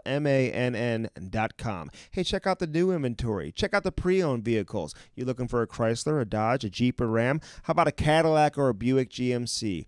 All in Troy, Missouri. Get your new wheels in time for the winter. Now back to the interview. So define the money situation back then when you're playing back in the day like that. Like compare what your salary was to, let's say, some of your buddies that are somewhat successful in like construction or something. Like, what was the difference in the money coming in? Well, I worked in the summertime until I was 30 years old, 1972. I stopped working when I got my first big contract. I got $100,000 to play for the Bruins. And so I let my job go at the steel plant. But I worked there every summer to make ends meet. Wow. And I was making probably around $10,000 that whole summer, driving bulldozers, Eucalyptus, track excavators, you name it, I drove it. And because I didn't go to school route like my brother, I was terrible in school. I didn't care for it. I knew that if I didn't make hockey, I'd be working in a steel plant the rest of my life. Yep. But the truth is, I never made junior until I was 19. Really? And a year and a half later, I was in the NHL. Wow. What? How'd you get that? How'd you get the jump? Were you did you have like a pucks in the basement and you're shooting pucks every day and you're working on, did you work out? Like what'd you do? Work out. We never worked out. I know. Well, how'd you do it then? How'd you get from point A to point B? Tell you the truth, I got a big break, and I always tell kids when I go, be ready for the break. And here's what happened. Do you remember a guy named Ray Cullen? Maybe you don't. He played for Minnesota a little bit years ago in the expansion. Anyway, he was the star of the team. And Kenny Campbell, who was a big scout with the Blackhawks at the end, but he was coaching the St. Catharines Blackhawks then. And, of course, you were owned. I signed the C form at 12 years old. My dad got $500 for both Tony and I to sign the C form. And so if we ever turned pro, we had to be with the Blackhawks back then. And, like, Montreal got everybody from Quebec, everybody. And I remember I went down to training camp, rookie camp. I was 19. And I went down there and I weighed 230 pounds. And I'm skating around, and Rudy Pillis, who just won the cup in Chicago, but he owned the St. Catharines team. I see him in the boards and he goes, hey, Fatso, come here. I skate over to him. I waddled over to him. And he says, how much you weigh? And I told him 230. This was in August. He says, I'll give you a job. I'll give you a job on this team if you come back here in October at 200 pounds. Well, I went home. I told my mom, no more pasta, no more of the bread, no more pizzas. and I ate round steak. I must have ate so much round steak, I could have put it in my shoe if I had a hole. Were you plant-based, Phil? Were you eating plant-based? Kale? Oh, man, no, and I drank a lot of beer, too, and I loved beer at that time. And so I get back to training camp. We're skating around. He calls me over. He says, how much you weigh? I says, 201 pounds. He said, you didn't make it. I said, but I lost 29 pounds. He says, you didn't make it. I said, oh, come on. Give me a chance. He said, I'll tell you what I'll do. I'm going to give you $60 a week. I'll give you $57.50. I'm taking $2.50 for that 1 pound. And every pound you're over 200 when I measure, I'm taking $2.50. That's the way. So you got 230 though, Phil. 230. I ended up my whole career when I got traded to Boston. One of the things I told Milt Schmidt was, I don't want to be bothered by my weight. Mm-hmm. Just let me, if I'm playing bad, let's talk about it. And I played between 218 and 225 my whole career. Really? Who else is that big? Who else was that big exactly. back then? Anybody? Kenny Hodge. He weighed 230. Really? Wayne Cashman weighed 220. We had the fat line. Well, you're fat because you were scoring a lot of goals. I'll tell you that right now. PHAT, baby. What happened, though, in Boston? Like, how did you all of a sudden just become Phil Esposito? Yeah. I mean, how did that happen when you look back on Harry Sinden. When I got there, he came to me and he says, I want to make you our scorer. Well, shit, that was music in my ears. And he said, I'm going to get you two guys that can get you the puck. And I want you to play the hash marks in the slot area mostly. I said, fine. Because Bobby Hill always told me, you see the top of the face-off circle, you see the dot to the net on both sides. It's like a funnel. Think shoot first, pass later. Mm. And frankly, they don't do that anymore. And the game changed after the 1972 Cold War on ice games in Russia and in Canada. It did change. And I said to him, okay, no problem. Well, my first line mates were Hadji and a guy named Tommy Williams, who was an American, one of the few at the time. And then Wayne Cashman was brought up because Wayne's younger than Kenny and I. And he was brought up. And from there on, it was like unbelievable. I mean, I remember one game getting 16 shots on net. Oh, well, I had that one season, Phil. You had 500. Never mind your 76 goals. Like you had 550 shots in one year. Over 100 over OV. Like, how did they even count? Like, I'm looking at Andy. We were talking about that earlier, and I'm like, who's keeping track of that for one? And I think that they probably missed 100 shots because they're probably fucking sleeping. Well, maybe, who knows? Because we never kept track of plus minus. Never, ever.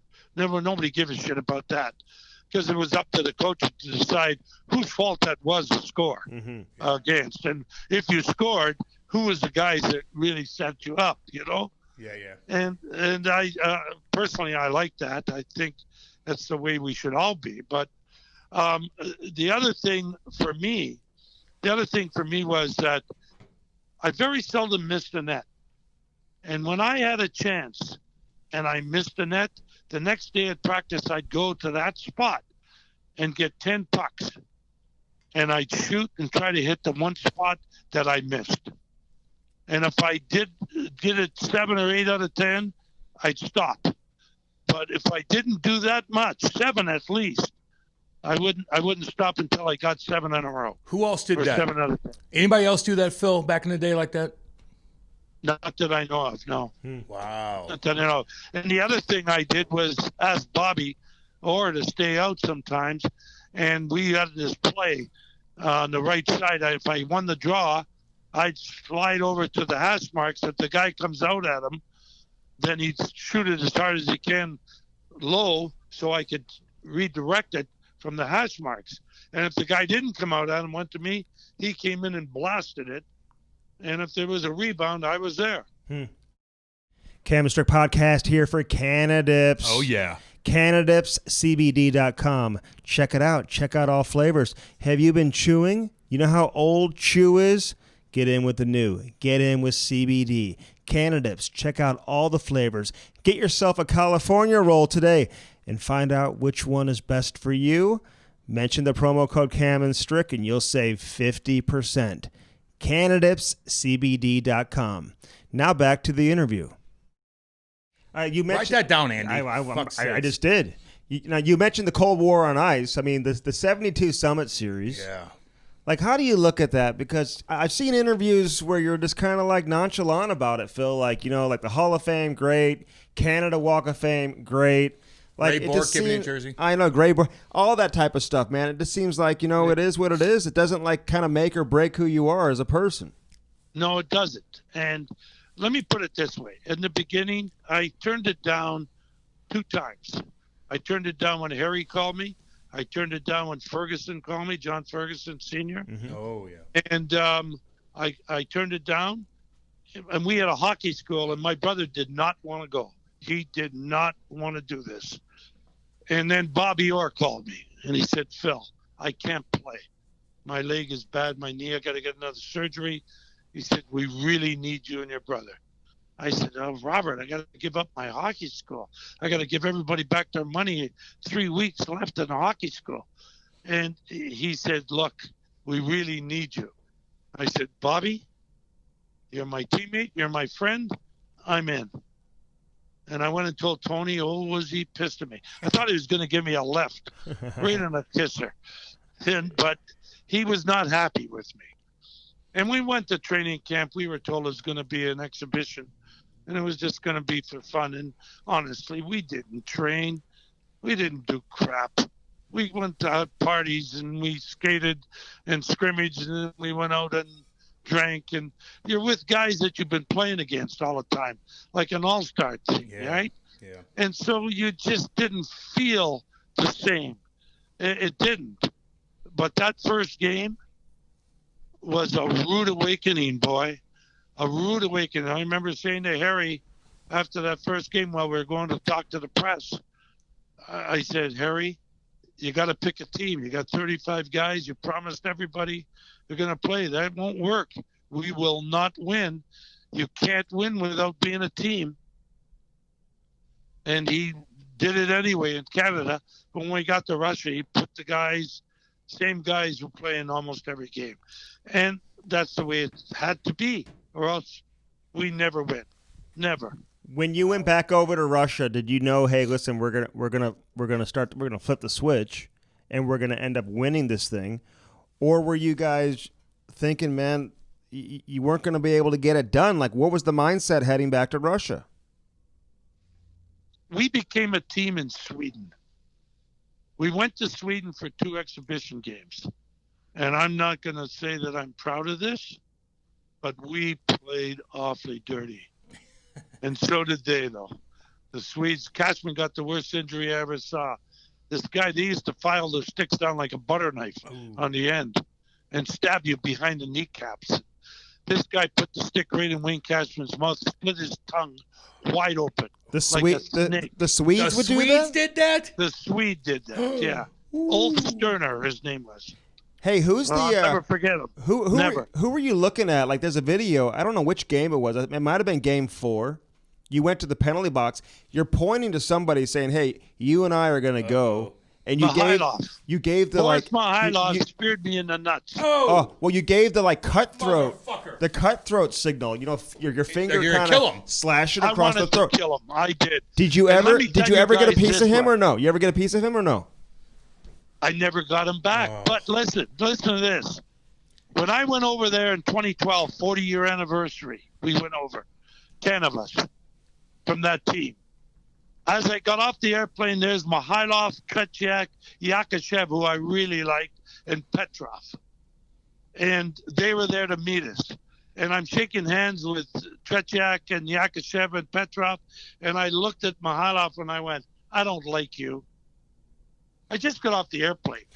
And he went, I don't like you. And I said, well, let me tell you why I don't like you. And now the interpreter started to tell him. I said, you speared me in the balls and I never got you back. That was the worst. He said, no, no, no.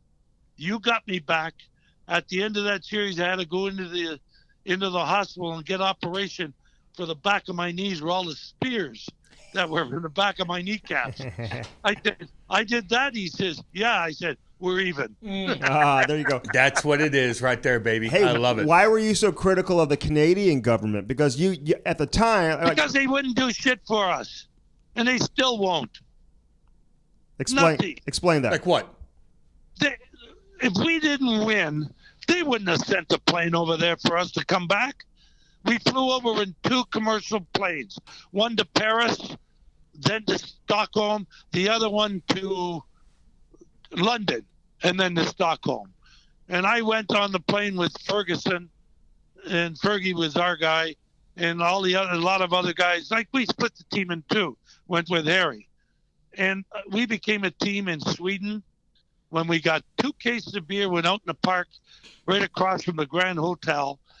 Guy Lapointe's wife had a baby at home, and we all sat there drinking beer, and we started to become a team. We really did. And from then on, Eagleson comes in and tells us that the Russians want to change the deal. They don't want any of the wives or girlfriends to come over. And I threw him out. I said, guys, would you, Fergie, and Harry leave, please? And I said to the guys, listen, we either tell them the deal's on the same or fuck them, we'll go home. And we all agreed. We called Eagleson back and told him. He says, no problem, I'll tell them. And next thing I knew, we were on our way to Russia with the women. There you go. With the women, baby. That's what big dogs do, that, Andy. That's what big dogs do. There's no doubt. So how do you reflect on it? It's such like a national pastime. Well, we're coming up on the 50th anniversary in 2022. Yeah. Now, Russians only have about 10 guys left from that team, and we still have about 26, 27 from the 35. So we're still doing okay. Patty Stapleton was the latest that went, unfortunately, and Billy White. But we're supposed to have this big reunion in Russia. They want to do it in the worst way. I don't know whether the Canadian government's going to get involved.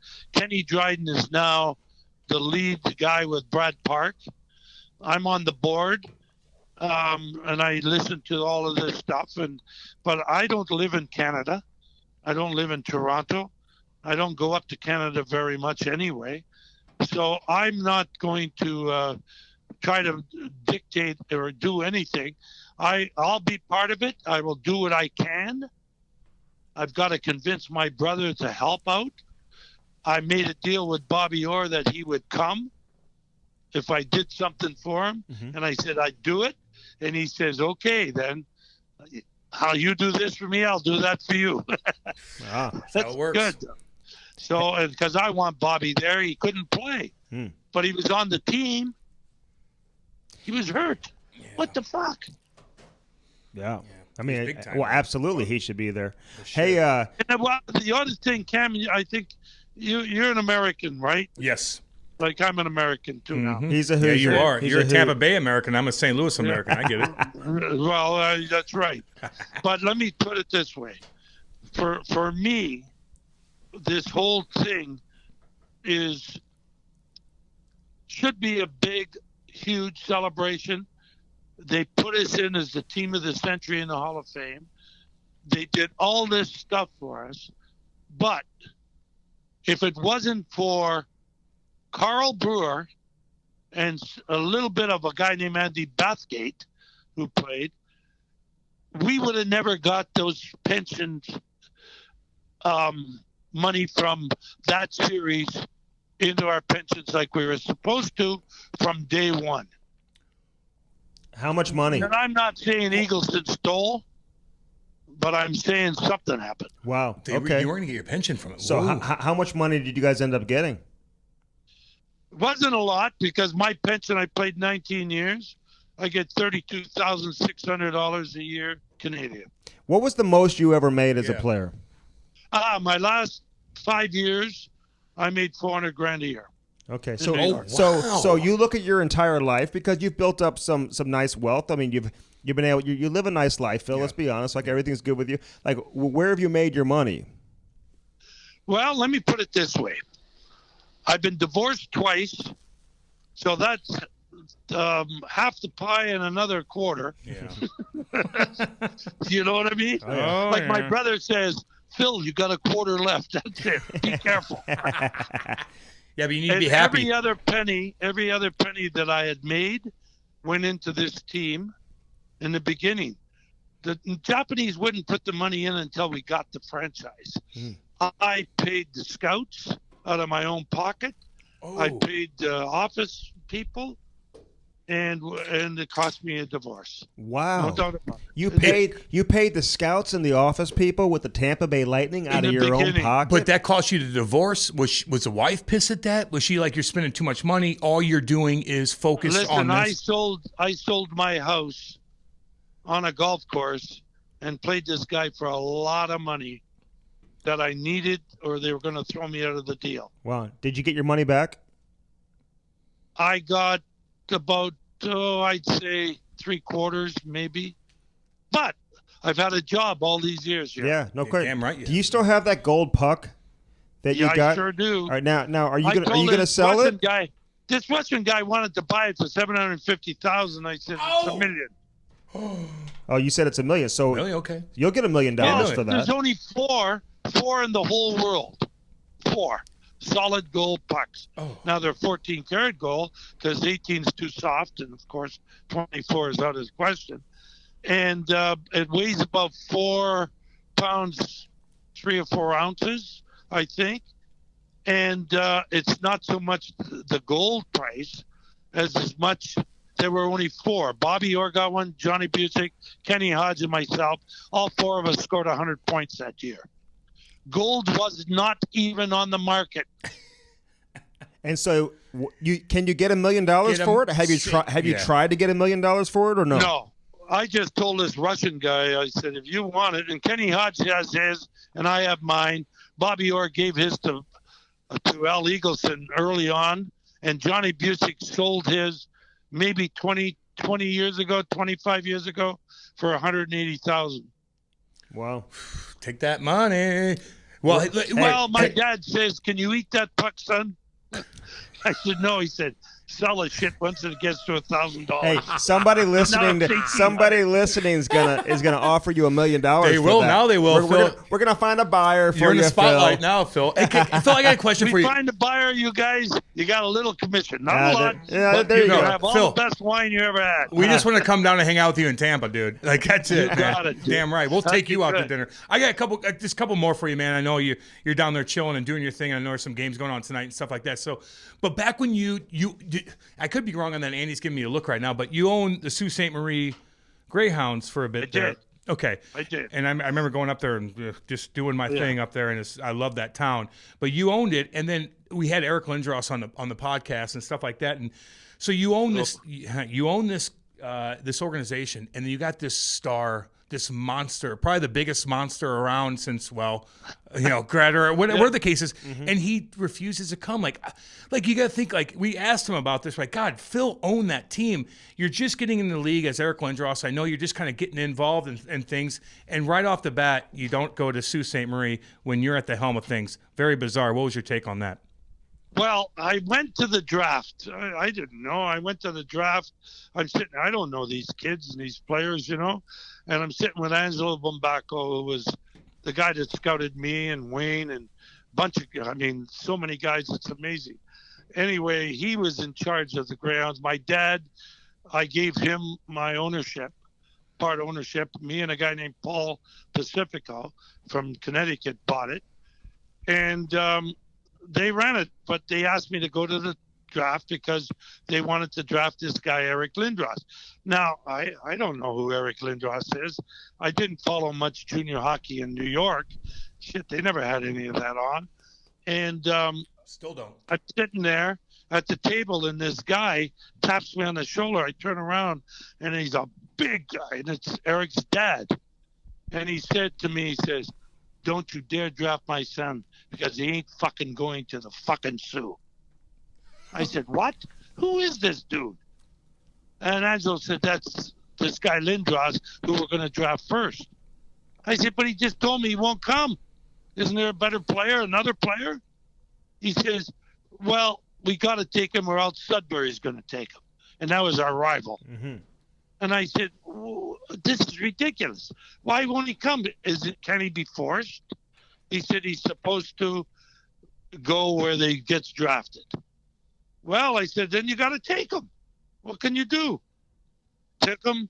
We went to Eric's house and his mom. I'm telling you, I've heard curse words in my life, but she took the cake. She took the cake. What was she saying? What was she saying? Like, well, yeah. My son isn't going to that godforsaken, goddamn piece of shit of a town. And like, you wouldn't believe it. Now, I get the Lightning, right? And we go to a place in Germany for the junior championships to draft. Mm-hmm. That's where I saw Roman Hammerlich. We drafted Roman first, the expansion year. And I go to this little pizza shop, and in she comes. And she starts screaming at me again. I couldn't believe it. You almost ruined my son's life and all this bullshit. Holy key rice. I said, this is unbelievable. And honestly, from what I understand, Bobby Clark had numerous run-ins with Eric's mother. Eric was a good guy. Eric's a pretty good guy. He did what his father and mother told him to do. And that's, I guess, the way it should be. Wow. Not really. No. Maybe when you're a young age, Phil. So you weren't surprised when you heard he wasn't going to go to Quebec either then, right? No, I wasn't surprised at all. In fact, when I found out about that, it was very interesting because I said, he's not going to go to Quebec if they draft him first. He did this with the junior team in the Sioux. And they drafted him in. Didn't he refuse to even put the jersey on? Yeah, until recently. Yeah, no, until afterwards. No, several years after his career. He's retired. Yeah, I'm joking. But hey, real quick, Phil.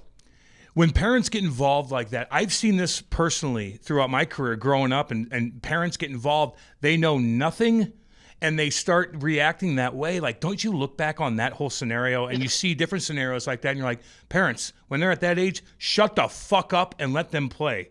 Let them play. Let them play. I mean, they get drafted. Those are the rules. Wrong or right, whether you agree with the rules or not, those are the rules. All right, I have a couple. Go ahead. Yeah, I have a couple things for you. Then we'll let you go. Yeah, I know. He's got to go back on his boat. I know. And he's fishing tonight, Wait, Andy. Do you have a boat? You got a boat, Phil? I had a boat. I cruised the boat. I became a captain. Oh, of course you did. I went to Power Squadron School. I cruised it from Boston to Sault Ste. Marie. What? Yep, 1,242 nautical miles. It took us 12 days. You took that thing from Boston to Sioux? So you went through all those canals, the rivers? I went through the Erie Canal. I felt like the Humphrey Bogart and the African Queen. Holy shit. Oh, my God. All right, hey, that's fucking awesome. A few more questions, though. Don Cherry, he traded you from Boston to New York. Did you like grapes? What was your relationship like with him? And what did you tell him when he said, I'm moving you to New York City? Well, it wasn't him. I mean, I'm sure that he's glad that I got the hell out of there. But it wasn't him. It was Jerry Jacobson. It was because of my contract. I signed that big contract, and I had irrevocable trusts, which, in other words, I was making 400, so I was taking 150 as salary, which if you couldn't live on that, you should shoot yourself. And the rest was going into a trust fund at 18%, never to go below, because that was prime rate then. And I was taken at the ages of 42 and up. Do you imagine how much money that would have been? Wow. My brother had that with the Blackhawks, too, and he's still collecting. Really? Yep. Hey, Bobby Bonilla. And then, of course, it worked out for you in New York City, too. Speaking of your brother, though, the Halloween movies, the horror movies, did they come? His mask. They came up with the mask after your brother's mask, right? Jason, baby. Yeah. That's what I was told, and that's what Tony was told. Well, we're going and with that. There's no reason to deny it. No, we're not going to. And then he was the first goaltender to ever wear contact lenses, too, right? Yes, he was. When he was a kid, he wore glasses with a catcher's mask. Can I ask you? I got my last question for you, and it's kind of corny, but I have to ask you. God, you've been in the game so goddamn long, and I just respect every opinion you say here. Who's the best player you've ever seen besides '99? Who is the best player going? Like, who's the best of the best? Well, besides Pat Maroon. Besides Pat Maroon and myself. I love Pat. He's a character. He's the best. But let me put it this way. You can't compare apples and oranges. Mm-hmm. You can't compare Gretzky to Orr, to a goalie, let's say my brother, because they played different positions. Now, Bobby Orr can never play forward. Wayne Gretzky certainly couldn't play defense. That's for sure. And neither one of them would ever get in the net. The one guy all around that could play forward, could play defense, and I wouldn't be surprised if he could have gone in the net, was Gordie Howe. Wow. Yeah, I'm not surprised to hear you say that, man. And I'm glad you said that because people need to know. Tough, but Bobby everything. Orr was the best defenseman I ever saw, and Gretzky was the greatest forward. I mean, Wayne would know what you're going to do with the puck before you knew what you're going to do with it. Wow. He was that smart. Yeah, that's what Funny separated story. him. When he played in the Sioux, my dad, I used to call him after games, and we'd talk about because I bought him a satellite dish. Anyway, he said, Phil, he said, we got this skinny little Polak kid up here who's going to break all your records. I said, what's his name? He says, Gretzky. I said, Gretzky? What the heck? And then the World Junior Championships were on, and I really wanted to watch it. And we were in Toronto. Maybe I was playing then. We were in Toronto, and the game was on, and I saw him. And I thought, whoa, this kid is smart. He is so smart. He is. And I mean, look, Mario Lemieux is awesome also. Oh, yeah. There's been so many. Bobby Hull, when he wound up and gone, he electrified the crowd. Was Bobby better than Brett? Ooh. No. Okay. No. Okay. I think Gretzky was the best forward I ever seen. No, I mean Bobby better than Brett, his son, Brett Hull. Oh, Bobby? Well, I think Brett was a better scorer, but he wasn't as good a skater, and nor was he as tough as Bobby. I remember Bobby broke a nose fighting with John Ferguson, and he had this helmet on with the bar across, just a bar, like the football helmets. Yeah. When you broke your nose in those days, that's what they give you. Mm-hmm. And Fergie grabbed him by the helmet and started to drag him around. Oh, it was awful. But Bobby never backed down from anybody. Toughest player you played with, though? Played with? Yeah. Kenny Hodge. When he got mad, it was insane. More so than Johnny Wensick. More so than Johnny Wensick. Oh. Well, I never played with Wensick. Oh, you didn't play with him. There you go. I knew that, Andy. No. I knew that, Phil, by the way. I knew that. He didn't know that. Yeah, but the thing is, with Hodgie, he was just a nice, like a gentle giant. Okay. But when he got mad, I remember Cass and I coming home in Atlanta one night about 2 a.m, drunk out of our minds. We to go knock on Kenny's door, and he opens the door, and we start wrestling with him. Before I knew it, Cash and I were between the mattress and the box spring, and he was sitting on the mattress. Hey, last thing from me, because I listen. I love listening to your calls, especially when you get pissed off at the referees. Oh, I love it. What is your deal with referee Eric Furlat? What is it? Furlat. I don't know. Every time he referees, we get the short end of the stick. It just seems that way to me. Look. I said to a bunch of these guys, like Rob Schick is now a supervisor, and he refereed when I played. Mm-hmm. And he asked me once, why do you pick on us so much? I said, for 19 years you fucks picked on me. Now it's my turn. Exactly. There you go, payback. Any injuries, Phil? Like any bad injuries, man? Like your head okay? Like my knee. Okay. Can you golf? They kidnapped me out of the hospital, Mass General, to go to the wind-up party in '73. What's that? The wind-up party? I I know. gotta hear. I want to go. We lost out to the Rangers. You played 2 out of 3 then. Oh. And we lost out. And I got hurt in the first game, and I had a medial collateral anterior cruciate. And I was in traction. They operated on me April 6th. It was April 3rd we lost out. On April the 7th or 8th, 2 days later, Bobby came into my room and said, I'm taking you to the party tonight. And my leg was in traction with a cast from my groin to my tippy toes. Oh, God. And I said, how the hell am I going to a party? He said, don't worry about it. We'll fix it. My wife at the time says, are they serious? I said, shit, no. Can't you see they've been drinking? And I said, about 7 o'clock that night, the door slams open, and Bobby, Haji, a guy named Freddie O'Donnell, and Patty Considine, who was was the guy that sat in the penalty box, and 2 other guys, Frosty Forrest, the trainer. Come on, Wapo, we're taking you to the party. They literally bribed the stinking elevator guy, took me down to the basement of the Mass General, put the sheet over my head with my wife running beside me. That's all I had on was a hospital Johnny and my leg in traction, and got me out on Cambridge Street. And with Bobby's restaurant, the Branding Iron, was about maybe 800 feet or so down from the Mass General. They wheeled me there, got me to the front of and you had to walk up 24 steps. I counted every goddamn step. You should have a bunch of girls take you up there. They would have done it. And took me up there, put me in the middle of the room, put the stinky provolone cheese between my legs, a beer in one hand and a beer in the other, said, let's party. And after about 15 minutes, I saw the crawl across the screen on ESPN.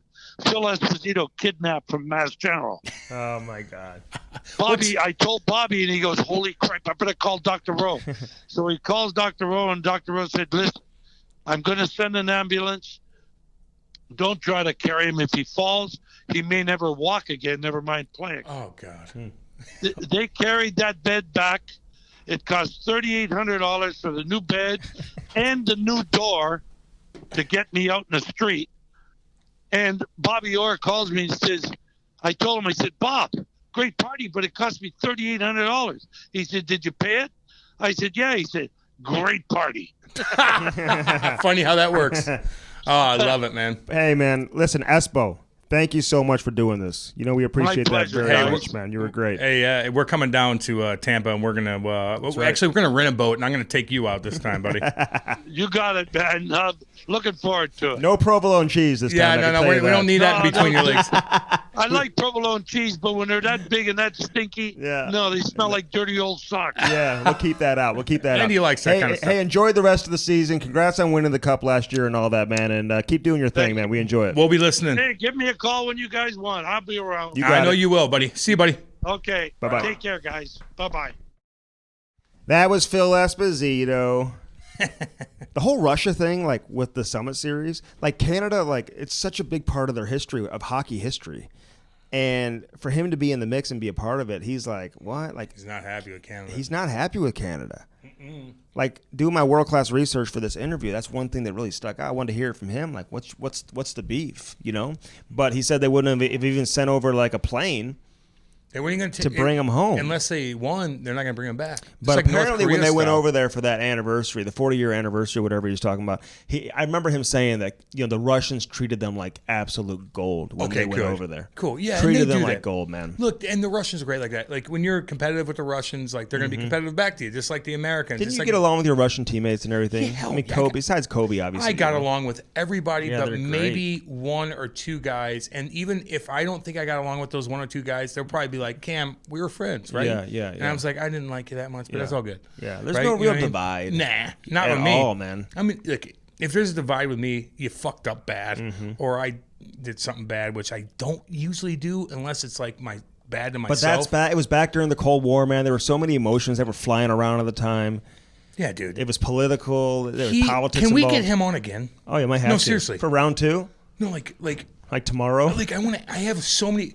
Here's how we evaluate sometimes with different things. Like Andy and I look at each other, and we're both the whole time looking at each other like, no, I got one. No, I got one. No, I got one. No, I got one. Usually, sometimes I look at Andy like, go ahead, take this for another 5 minutes or whatever. Or Andy, if it's a guy that's kind of more my Cam style. was like, I might go take a piss for like the 10th time. I might go hang out with the show. the massage therapist next. I don't know.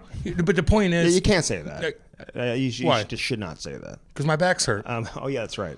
Jesus, what's wrong with you? I fucking scored 15 goals the other day. Stop, Andy. Remember you were minus 14? I scored a highlight reel goal. I didn't see that. Here's a point. You did see it. Okay, fine, I did see it. I'll pump your tires up for that. It was pretty good. I'll give you that. That's all you get. That's all. The only compliment you fucking get. But the point is, like, with this one, God, Phil was awesome, man. Like, I wish he was by us, Andy. God, this sucks. I just wish you could, like, snap your fingers and, like, sit next to us so we could, like, look at you. But it didn't matter with Dude, him. I love the old school players. They're the best, man. They're cool. Cool, totally cool. He was awesome. Hall of Famer. Fucking great. And they've got so much ability just to kind of like, they got like the corporate world almost around their He was making 400. He was making 400. That's pretty good back then. Pretty good back then. That's like, that's a lot. That's man. like $5 million. That's like better than the $5 million All-Star American League player right now. Really? Is it?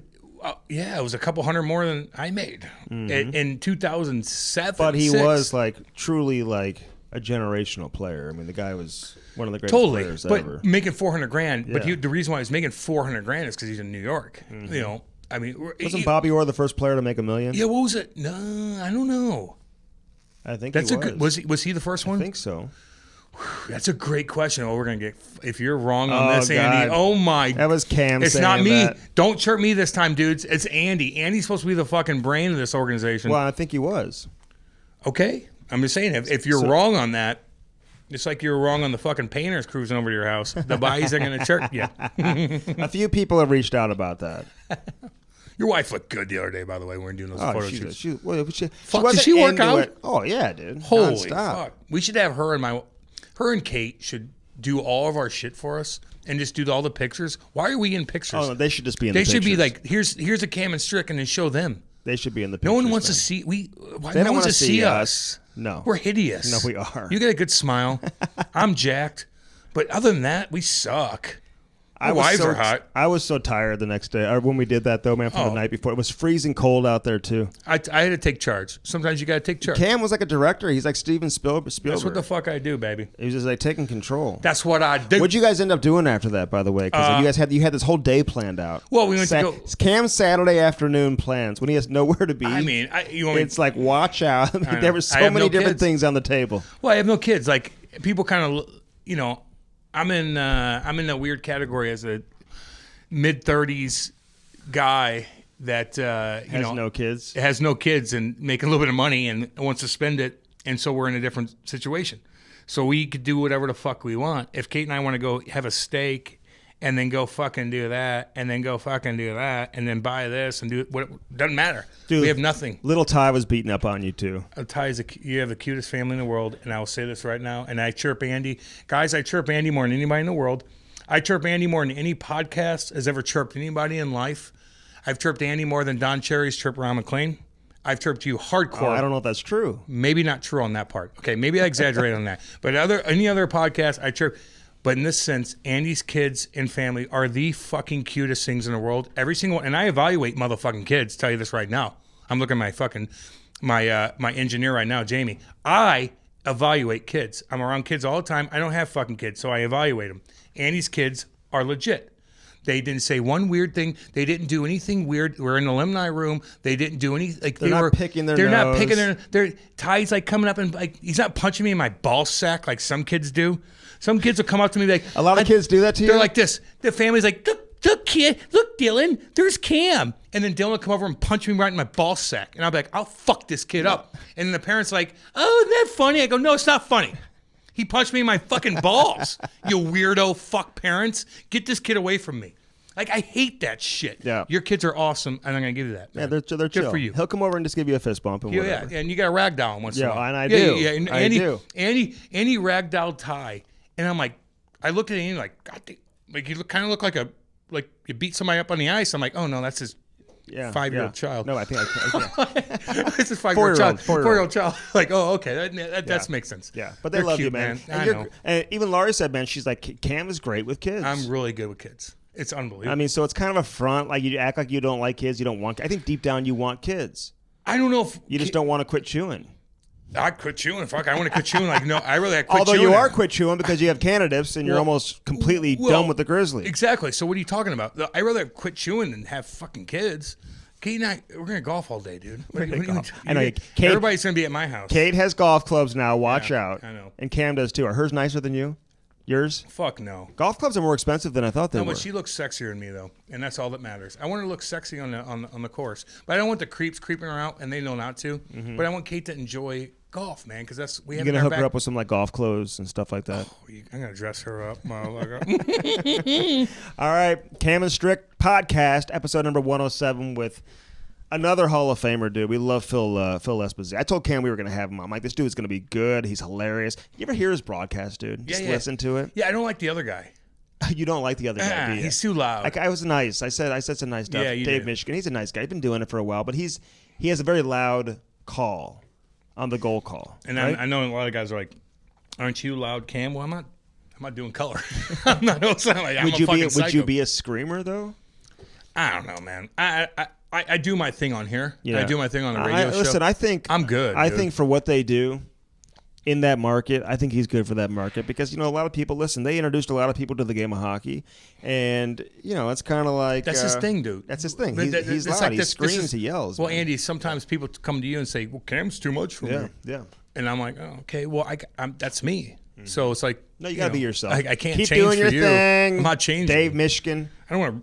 I don't want to offend anybody. Yeah, certainly. Who's your favorite announcer that you like? Ken Wilson was my favorite announcer ever. You fucking right. Are you fucking Billy crazy? Clement. Billy Clement, by the way. Big shout out to Billy. And Docky and Chico Rush because they were Chico devils Rush, with me. Yeah, they were great with my. Bill Clement just announced his retirement, dude. Get him on. We just had him on. Oh yeah, get him on again. Did you forget that we just had him on? No, because I was singing the other cat. Gary Thorne? Gary Thorne. Oh, yeah. Yeah, might be. We'll get him on, too. I got concussion problems. No, I don't. I just fucked that one up. Yeah. My bad. Yeah, so a big shout out to Bill Clement, man, who was great when he came on with us. And he was great. He did this for like 35 years, in addition to winning 2 cups and doing bug spray commercials in a tent with his shirt off. Yeah, and he's got his shirt off in right by the Biltmore in the Asheville, North Carolina, where he's like fucking riding horses and with his shirt off and white horses, jumping in the lakes, unicorns, and like taking out a sword from fucking Excalibur or something. I don't fucking know. That's awesome. I love him. All right, Cam and Strick podcast is brought to you by CarShield and CarShield.com. Hey, call them today, 800-857-2481. 800-857-2481. Mention the promo code CAM. It's so embarrassing, but you can do it. I know you can do it. Mention the promo code CAM. You're going to save 10%. Again, carshield.com. Don't get stuck paying thousands and thousands of dollars, man. Protect yourself. You never know when shit's going to go down with your car. Be protected. 800-857-2481 for CarShield and carshield.com. All right, Bud Light Seltzer, baby. You know all the flavors. Say it with me. Strawberry, black cherry, lemon, lime, and mango. What's it called? Mango. What? Mango. Trevor Lawrence.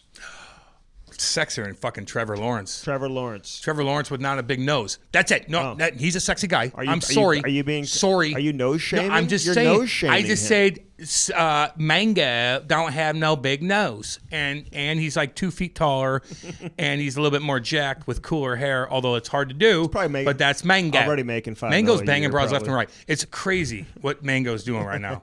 23 years old, doing his thing. Fucking right, Mango. Yeah, no doubt about Mango. that. All right, Canadips. Listen, you know all the flavors. Mint, wintergreen, American spice. That's my favorite. I love American spice.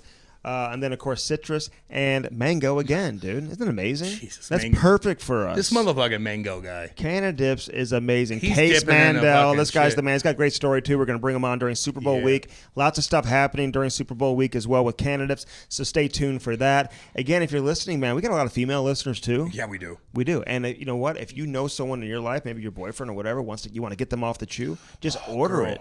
Order it. CanadipsCBD.com. That's the website. Mention the promo code Cam and Strick. You save 20% site-wide. Site-wide. Badass. It is badass.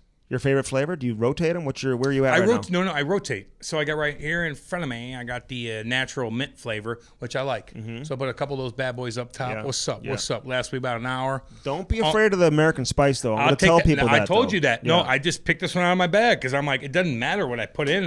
On the ride home today, it's going to be 30 minutes. I'm going to put another one of these bad boys Straight in. out of Humboldt County. Yeah. If you know, then you know. Yeah, no. California, by the way. CanadipsCBD.com and check out your Canadips and get those today. Of course, keepithandsome.com, man. Our boy Mirko doing his thing.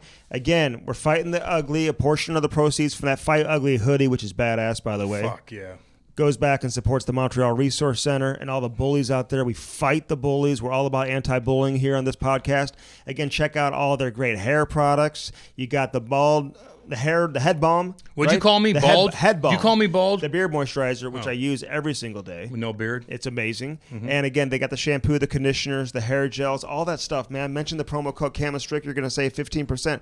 Guys, we're trying to hook you up. We're saving you money, and we're giving you the best shit. So check that out.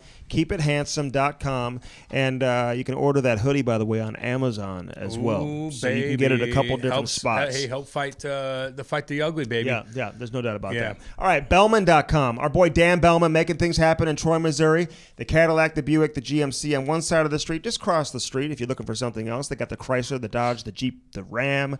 Best customer service you'll find anywhere. Just outside of St. Louis, man. A skip, a hop, and a jump just to get there. It's easy to get there to Bellman.com. And again, the best customer service you're going to find anywhere. Dan Bellman's been hooking it up here in this town for a long time. He is a true hockey guy. Great human being, true hockey guy. Yes. Devotes a lot of time into St. Louis, especially youth hockey.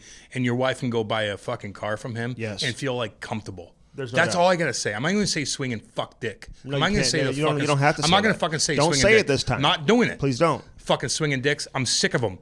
You go to Dan, he's going to take care of you, and that's the bottom line. There's no doubt. Swinging dick motherfuckers. I hate them all. Looking to buy a new car, looking to lease a car, that's where you go. If you're looking for something fun that like you don't want to have long term, you want to have it just for a few days, maybe a week, maybe a month, you drive Black Tie. Yeah, baby. Drive what you want, drive when you want it. Guys, check out this app. It's called Drive Black Tie. And again, they've got several different tiers for you to choose from. If you want to drive a car that you thought you'd never be able to get into, now's your chance to do so. Yeah. Drive Black Tie. Call our boy Dylan, Sick Allie. Flow. Man, they were so cool to work with the other day. Love working with these guys. We shot a little video, had a lot of fun with them, and you can check that out. It'll be out there soon on Instagram and Twitter and whatever. We got a couple of rides, man. I'm hooking up. Man. They hooked up you the look Maserati. Good. Andy's got a Maserati. I'm driving in a Maserati Speaking right of cake-eating motherfuckers, they let him into the wealthy part of Ladue now with that Maserati. And but you can get the Range Rover, man. There's so many different options you can have. Corvette, whatever it is. You want to drive a Mercedes for the weekend, a BMW, a G-Wagon. I mean, listen, the options are endless. I want that G-Wagon. Just drive Black Tie. Check out the app and go there. And it's pretty easy, dude. It takes you like 30 seconds. Even Cam can do it. You can sign up. What's that mean? Well, you can do it real quick, man. It's easy. And you were able to do it on your own, man, with no help. So you can do smart. it too. Yay. Yeah. I'm So be sure smart. to check that out with our friends over there with Drive Black Tie, Dylan and company, Ellie, everybody over there making life easy. You need any help with that, you just let us know. All right, this has been Phil Esposito. Figure it out. Esposito. Fucking Hall of Famer. Episode number 107, a true legend. Before Gretzky, there was who? Espo. There's no doubt about that. Phil Esposito, one of the best guests we've had on here in quite some time. He was awesome. If you missed any of the previous guests, check out our website, www.canonstrip. What the fuck's wrong with you? Here, edit that. If you missed any of our previous guests, go to our website, www.camandstrick.com. Yeah, man. All the previous guests are there. Just a click of the button, dude. Scroll through it and choose hats, which one you want to listen to. Everything's on there. Hats are on there. Whatever era you want to listen to. You want to hear a badass from the dude. 80s, 90s. Check that website Maybe out. somebody from the 70s, maybe somebody current. You can check that out and listen to one of our recent guests here on the Cam and Strick podcast. This has been episode number 107 on the Cam and Strick podcast.